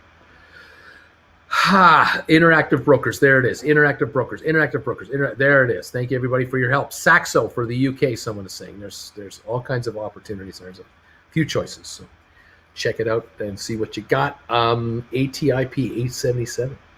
Gores 1475 up 6 cents. Giddy up. Right on. ME down 21, unfortunately. It is what it is. And we got what we got. And there you have it. Okay.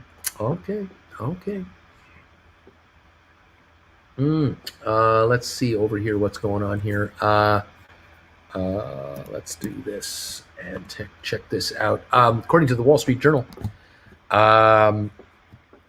apparently the owner of TikTok, the TikTok Chinese owners put their IPO on hold after receiving a warning. They put a hold on indefinitely after Chinese officials told the company to focus on addressing data security risks. People familiar with the matter say. Interesting. The China thing continues to fall out, and it's not good. Banks struggled last year, says the headline, but now they are set for big profits this year. Let's see. Elon Musk takes the stand in court to defend Solar City purchase. Let's go. What else have we got going on the Wall Street Journal? Anything else to? What else is going on? I don't know. Let's see.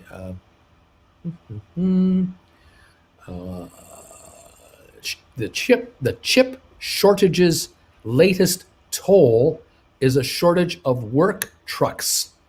A disruption in commercial fleet production has prevented small businesses from buying new vehicles to replace older models, hampering their ability to meet a booming demand in construction, home renovations, and other services. This chip thing is running rampant. Isn't that something? Coffee prices soar after bad harvests and insatiable demand.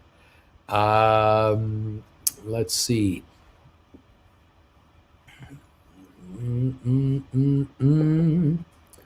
Other comments? Nothing there.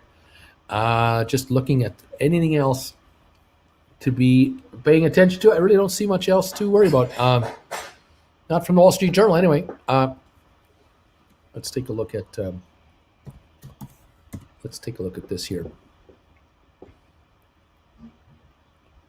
There we go. New York Times. Hong Kong migrants seek fresh start in UK after crackdown. Many who left the city say they feel less like refugees and trailblazers, eager to build a new home after watching their old one slowly transform under Beijing. So a lot of young people leaving Hong Kong, and I say, God bless you, get the hell out of there. You don't want to be part of that anymore. And make it better. Make it a better life elsewhere for sure. I know you're welcome in Canada as well, if I recall. Yes. Nothing else on the New York Times business headlines to worry about, to get excited about. That is it. Yeah.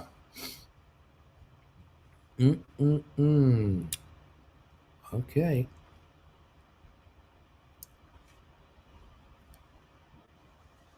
Yeah,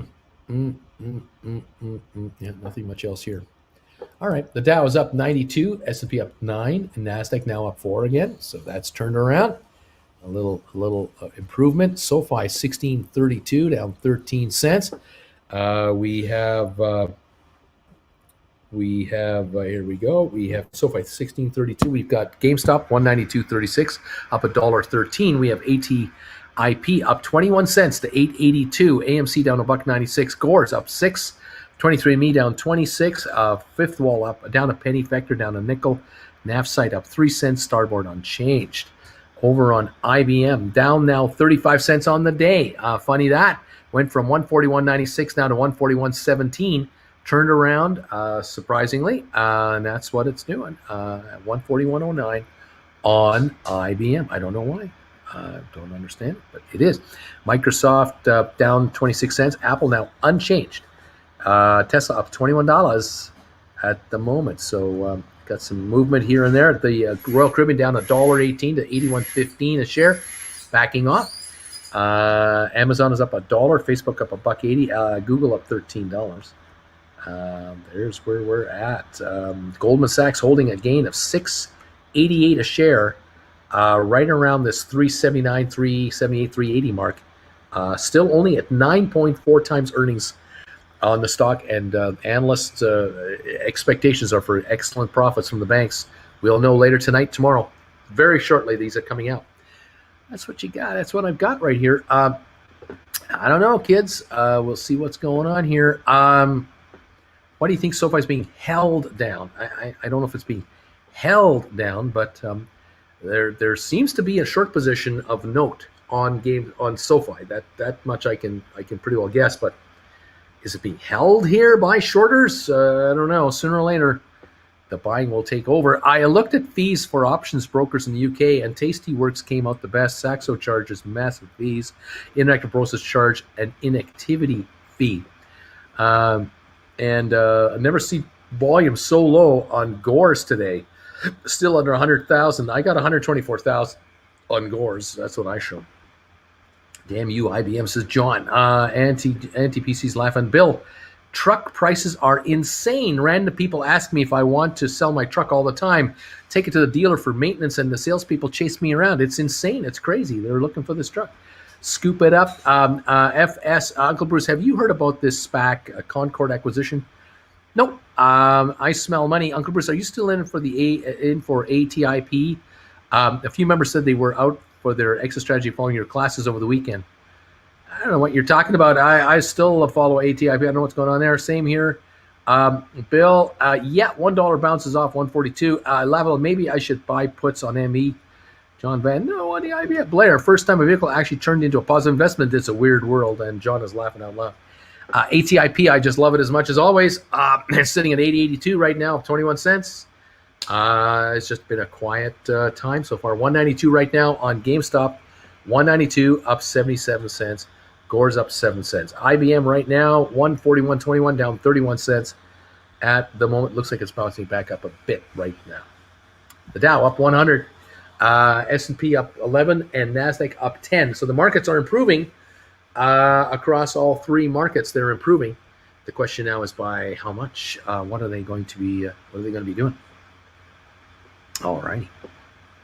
My IRA is stuffed with ATP. My uncle just made 10 grand buying out his truck lease and selling it to a third party instantly. What a weird car market. I'll tell you, take the money and run.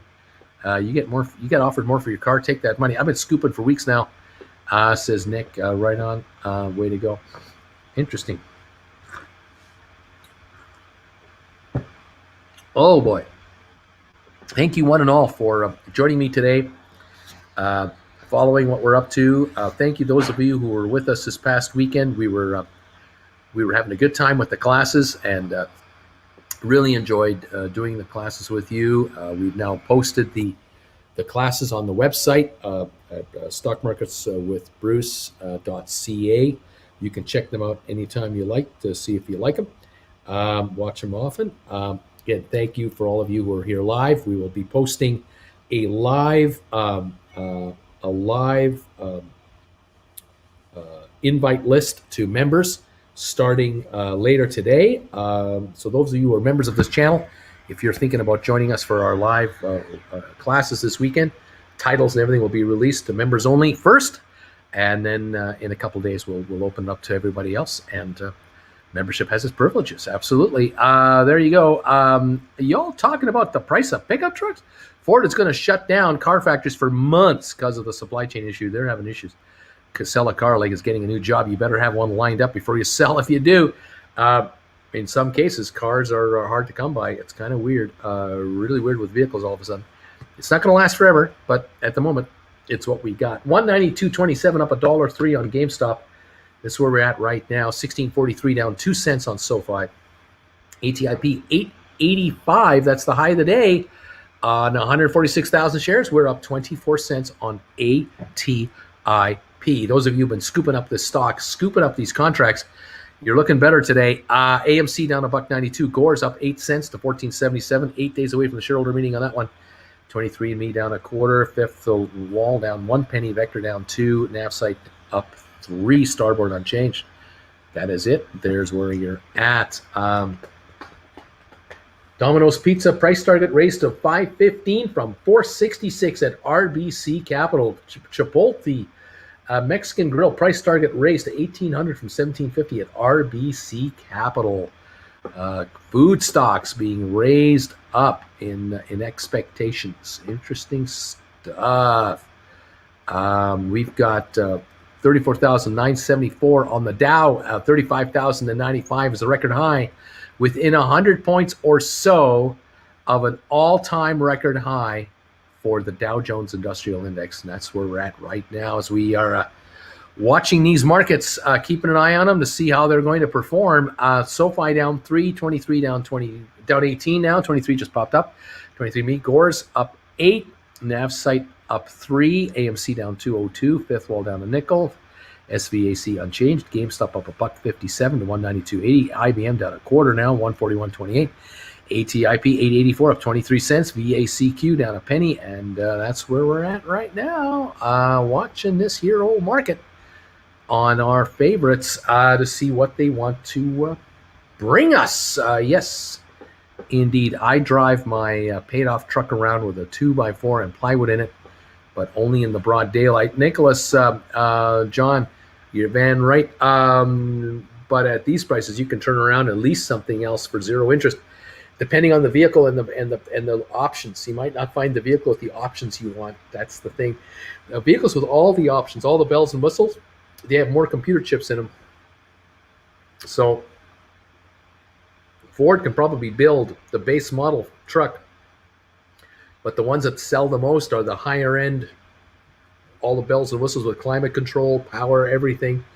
Those are the ones that sell, and those are the ones that need computer chips. AB getting robbed for the 2x4s you're holding rather than cash in your wallet. Laughing out loud. Yeah, the wood is expensive too, although it has come down a bit lately. Yes, amazing on the price of computer chips and the shortage of it all. Car companies are changing their lease terms going forward to allow the dealers to have a first crack at buying a vehicle at lease end rather than the financial company more used vehicles on the lot. I smell money. Mike, I hope you make money. Bruce, what growth do you see in Bruce, what growth do you see in ATIP during these down times? Well, I can't say for sure, but ATIP, the company, the physiotherapy centers are on a roll, and they will stay that way for as long as I can imagine, because this population is aging out, and for a long time, ATIP will be extremely busy looking after the boomers as they age out and become more dependent on physio services. Anyone getting hip replacements and knee replacements and everything else, they're going to be going into ATIP for physio to regain their strength and mobility. Those of us aging out just need help to keep on going. So I like the ATIP on that sense. I'm quite convinced that they will be in the acquisition business to buy out regional competitors and become the largest dominant player by far going forward. So they're not going to be standing still. I don't think so. We'll see what's going on. My Tesla is worth more a year after that I paid for it. Imagine that, an investment vehicle that doesn't even count the free electricity. How about that? You gotta love how that works. Way to go, guys. Good stuff. 192.75 up $1.52 on GameStop now. High of the day looks like 197.75. Low of 187. $10 range on GameStop. Seem to be right in the middle of the range right at the moment. ATIP 882 up 22 cents. AMC down $2. Gores now up 15 cents to 14.84. 23andMe a little better now at 10.82. It was as low as 10.69, so it's come back about 13 cents from its low of the day. Fifth Wall down a penny. Vector down 4. Navsite up 3. Starboard up 1. That's what you got. That's where we're at. Woo-wee. There it is. And that's what is happening, kids. What can I say? Not much else to tell you at this point in time about what's going on. We've got an update for the markets for sure, but we don't have a lot of individual company news to get really all excited about. We just don't have a lot to jump on at this point, as we are watching the recaps here. Although some of our SPACs are improving, and we're certainly happy about that for sure. Thank you for the 621 thumbs ups, everybody. Get me over 600. That is beautiful. 622 now for the thumbs ups. We have 60 down, 622 up. So we got about a 6-to-1 ratio on the up-down volume. If you can keep those thumbs ups coming in, that will add to the up-down ratio in my favor. I would appreciate that if you could kindly hit the thumbs up button for us. 625.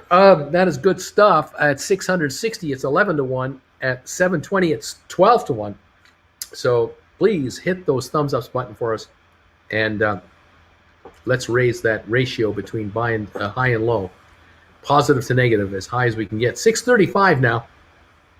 We're only 25 away from 660, and I appreciate this as you guys come through with these thumbs up. 638, they keep coming in. Beautiful stuff, you guys. What model of Tesla have you got? I got a Model 3. Any thoughts on PepsiCo? No, none. And Nick is going, that's awesome. Your car's going up in value. That's pretty good. Indeed. Talk about the used car market. I'm in the market for one. I only pay cash and always check the Kelly Blue Book for the car's value before I go. There you go, Auntie.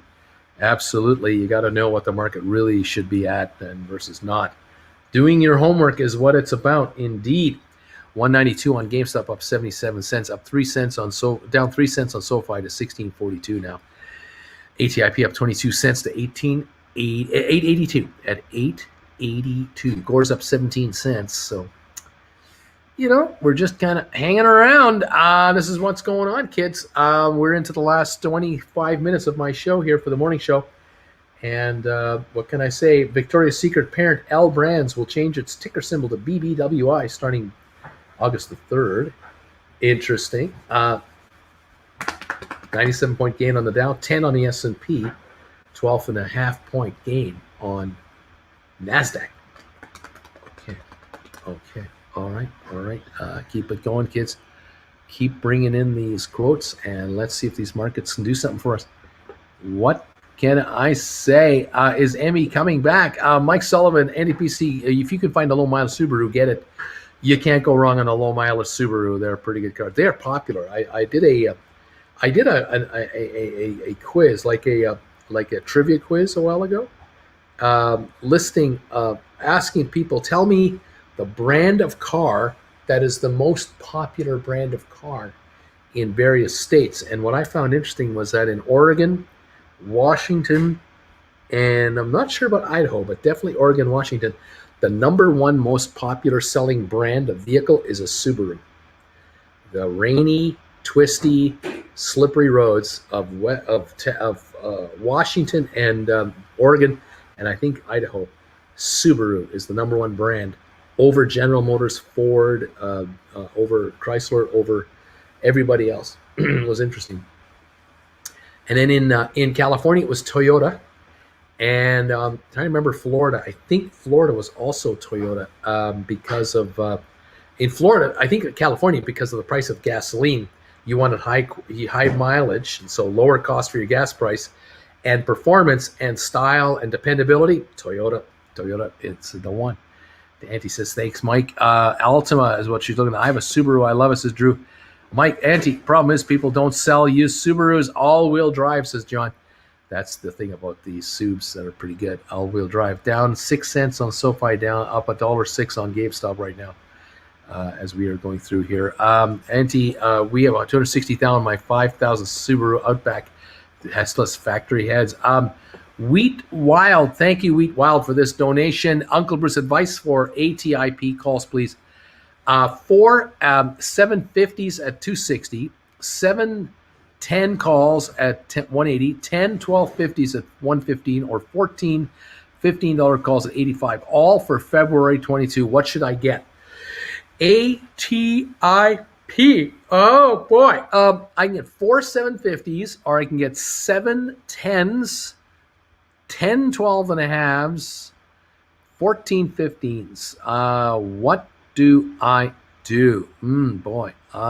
Yeah, this is a tough one because the shares now are approaching $9, and that's $1.50 in the money almost. So that those 750s are only 110 in premium. That's a cheap premium to pay on top of book value, obviously. The 10s at 180, you can get 7 of them, and you're only 110 away from the money. There's food for thought there, because if the stock goes up, say $2 to 1084, these would be 84 cents in the money plus premium. They're probably trading around $3. That'd be a good deal. But the 750s at $11 will be trading at what would that be? That'd be $3.50 book value plus about $1 premium, $4.50 to $5. You've got that return. You see, you've got that leverage return. This is one of those dilemmas that you have to face right now, and I wouldn't buy the 15s and I wouldn't buy the 12 and a half. So you're down to the 750s and the 10s. And it's a matter now of if you have 4 call contracts and you make $2 a call, that's $8. If you make $1.50 a call on the 10s, you're making $1,050 because you got 7 of them.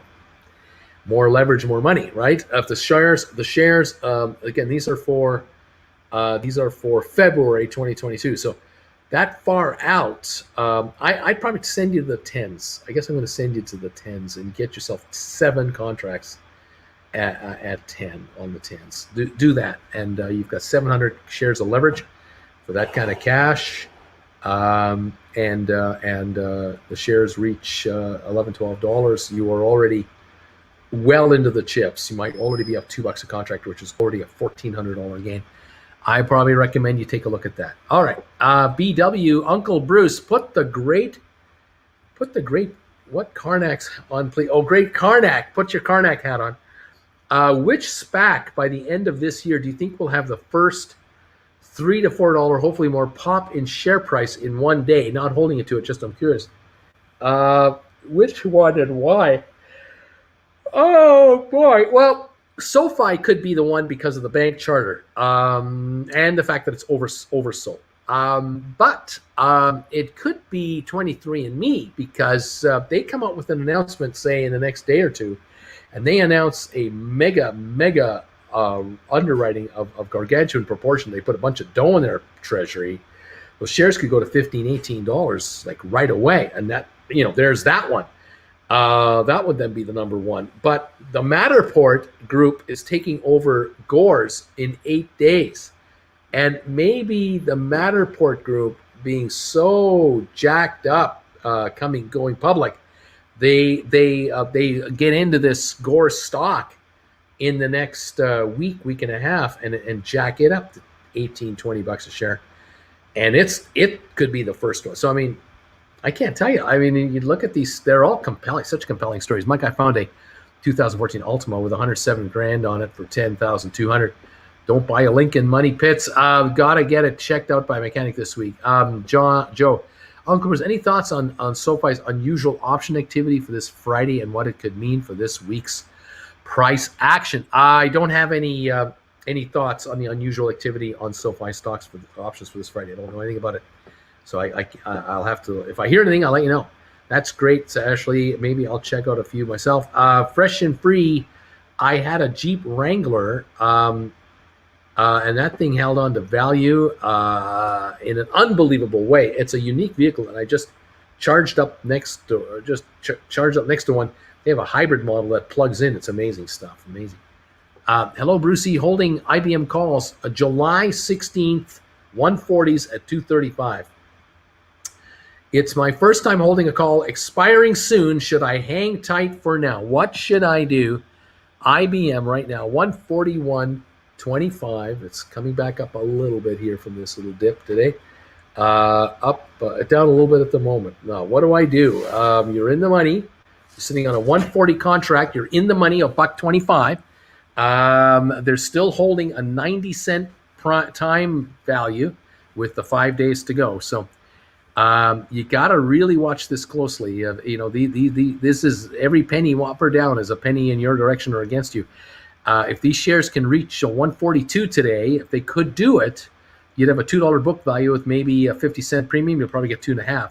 You might want to roll out of those, sell them out, and either buy up maybe other contracts further out, or just take your money and run and just say, hey, thank you. That was a good trade. I'll look for another trade, see what else I can figure out. Nick, I'm driving an older model Tacoma in excellent shape with high miles. I'm regularly asked if I'm looking to sell at gas stations. I'll keep it until it dies unless I trade up for another Toyota truck. There you go. Bill, luxury cars are not built to last. That's why people get rid of them after the warranty period. Damn it. Jim, when in doubt, you buy both. John Van, NTPC is silver, white, or blue? I don't know. Nice recherie, but their MPG isn't that great compared to the Ultima. Ultima is 27 and 138. I want great gas mileage. I did consider one like Jeeps. Bill, except Lexus, they have very low complaints. Rob, Vaporub, if it's a quick flip, then sell me Sell them soon and take the money if you don't want to wait too long for the time crunch to get you. There you go. Red baby with a sunroof and spoiler. Luxury cars equals electronic nightmare. AB, that'd be pretty cool if SoFi went, the mother of all short sales, went crazy. SoFi right now is sitting at, let's see, at the moment it's at 1623, down 22. SoFi, ME, Gores, glad I have some. I've got all three. Ascend Capital adjusts GameStop's price target to 25 from 10 and reiterates a sell rating. Uncle Bruce, my last bad call from 2 months ago, it's haunting me. ATIP $10 strike calls expiring this Friday. Trading at a nickel, might as well hold them now, just $500. Already wrote them off. Live and learn. There you go. What can I say? Dave, I love my Wrangler, one of the few vehicles that hold their value. Auntie, yes, Nick, you got it. John, yep. I'm like a hybrid that you don't need to plug in and turn me on. You just need to turn me on. Mike, Auntie, Nissan are good cars, but that seems high to me. Of course, that varies with location. Get it looked over and you are paying cash. I would lowball. Laughing out loud, Auntie says, studios, cheers. Bill, be sure to get bumper-to-bumper warranty and get the maximum amount of years. So many electronics, good point. Nissan Infinity have been phoning it in for a decade. Anti-lowballing is my thing, Mike. Very good at that. I'm thinking of offering $9,000 out the door. John, I hate it when GameStop teases us. 191.55. Bill, electric trucks 4x4 going off road, hitting rocks to underside, even with skid plate, could be giant Roman candles or driving through deep waters. A shocking experience. Sitting Bull, I have good roads and your winters are mild. The Honda Clarity Hybrid is a great choice and the warranty is generally transferred. Auntie, it's really cool to have the top off along with the doors on the beach. It's a life experience. Love the Jeeps. I'll have another when I retire by a beach. There you go.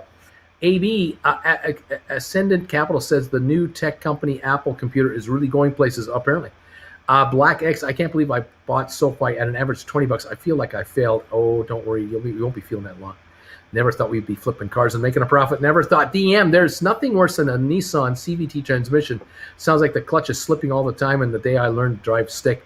Rob, laughing out loud. John, Auntie, offer $5,000 and one SoFi. Uncle B, I'm down 60% on my ATIP 1250 November calls. What should I do? Just sit and wait. Just sit and wait. Sit and wait. Bill, laughing out, great giant Roman candle. Mike, IMTP, I'd put 7,500 in an envelope and 500 in your back pocket. Don't be afraid to walk out. Love my Jeep Wrangler. Laughing here. Mike, I have walked out before. Looking forward to it. Right on. 1632 on SoFi, down 13 cents. GameStop up 54 cents to 191.77. ATIP up 19 to 880. AMC down 227 to 43.92. Gores up 14 cents to 14.82. ME only down 6 cents now to 10.90.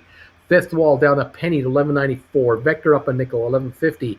Navsite up 3 to $10. Starboard up a penny to 10.01.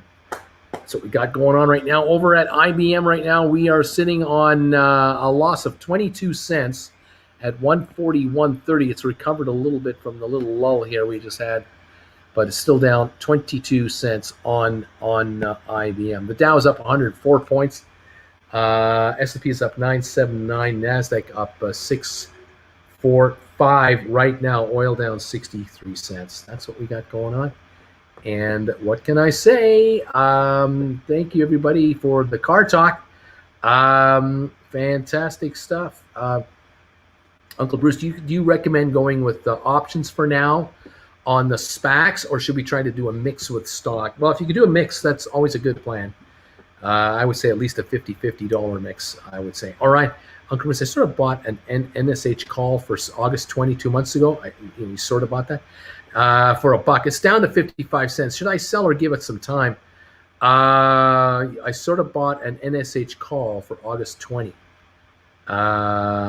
Which one did you get? August 20 NSH. Let's see if I can find anything here. No, not there. Over here.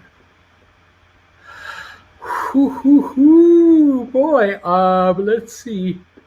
NSH. You bought an August contract, did you? Let's let's see. There it is. It's trading at 55 cents right now. So you're sitting on what? You're sitting on the tens. You've got the $10 contract, I would imagine then. If it's sitting at, so I would give it some time. August 20, yeah, I'd give it some time. You're still good. Okay. Anti-P, so you really think I should go lower than $9,000 out the door? We simply attempt to be fearful when others are greedy, and to be greedy when only others are fearful, says Warren Buffett. I love cash. John, Uncle Bruce, you have a great day. See you later. Say, John, you take care. Thank you, buddy. JC, I would not mind a new truck, but my 7.3 diesel Excursion keeps running strong like a Monday morning Bruce rant. It never stops. Oh my gosh. Oh my God. Gabriel Garcia in the same boat, but well diversified, so that loss is being covered by other stocks. Cash is king. I'm thinking of a new Tacoma Toyota 4Runner. I think of a new 4Runner, then upgrade to off-road, my dream vehicle. Let's see. My poor Intel calls aren't doing too well. I've got a 2020 Silverado with only 9,500 miles, thanks to remote working for COVID. Purchased for $42,000. And it's worth 45 to 48 now. Wow, I'm not afraid to try. I just don't want to get laughed out or turned down. AB, work from home is great instead of an office chair. I got a couch. Sometimes I lie down. I can still type the same emails. I get a beer too. This is good stuff. Mike, anti-PC and hide any emotions. The car is okay. He got more SoFi in the 1620s. Well done. And I do know that part, Mike. I go in trying to find stuff wrong with the car. Thanks, Brucey and Rob. Right on, Vapo Rob. Way to go. Folks, I'm going to call it a show here. I'm going to say thank you, all of you, for joining me today for the first 2 hours, 50 minutes of today's show. We're going to get some alerts ready here, get a few things done over the next few hours. I'll see you this afternoon at 3 o'clock. On the other channel, Trying with Bruce, I'll be on tonight at 7 o'clock for members only for the Hangout show, 8 o'clock for the big show tonight. We're going to talk about cruise ships and traveling at 8 o'clock Eastern time on TWB, Traveling with Bruce. And anyone is welcome to see that show anytime you want. So come on over and check us out later. Catch us here at 3 o'clock this afternoon for the last hour of the day today and the first hour of the aftermarket. We'll cover everything that's going on with these stocks to see what they want to do for us. Hopefully they will continue to perform and go up rather than down or sideways. And we'll try to get richer. So thank you, all of you, for being here. Have a good break. Bruce, give a hug to Auntie Jen for us. Auntie, PC. Yes, Mike, I had to have that happen once. I wasn't even trying. Have a good one, everybody. Thank you, John. Thanks, Bruce. Have a good break. Catch you tomorrow. Lobo, Uncle Bruce, please don't forget about me. Okay, we missed our one-on-one, and I never got an invite for the class. No, I'm going to send you links to the. Would you like that? Should I just send you links to the 2 classes we just had? And that'll get that going for you. And then and we'll see what we can do on this weekend for another invite. John Jepson, thank you. Thanks, Uncle Bisa Sitting Bull, Dr. Walter. Cheers, Bruce. John Van, Anti-PC, that's 7,500 to a 10th for 25 car. See you, Uncle B. Mike, thumbs ups for Bruce. BW are seeking out for Market Watch publications, the PR arms of hedge funds. I don't know. John, gotta go. See you tomorrow. You guys take care. Says Kelly Blueberg. Yeah, my friend Lobo, you got to get back to me. Send me an email. Send me a private email. Tell me what to do, and we'll see if we can set you up, because it was just a crazy, hairy, scary time this weekend trying to get everything set up and running. So send me an email, and I can send you the links to the first 2 shows. You can watch those all day today, tomorrow, whatever you like.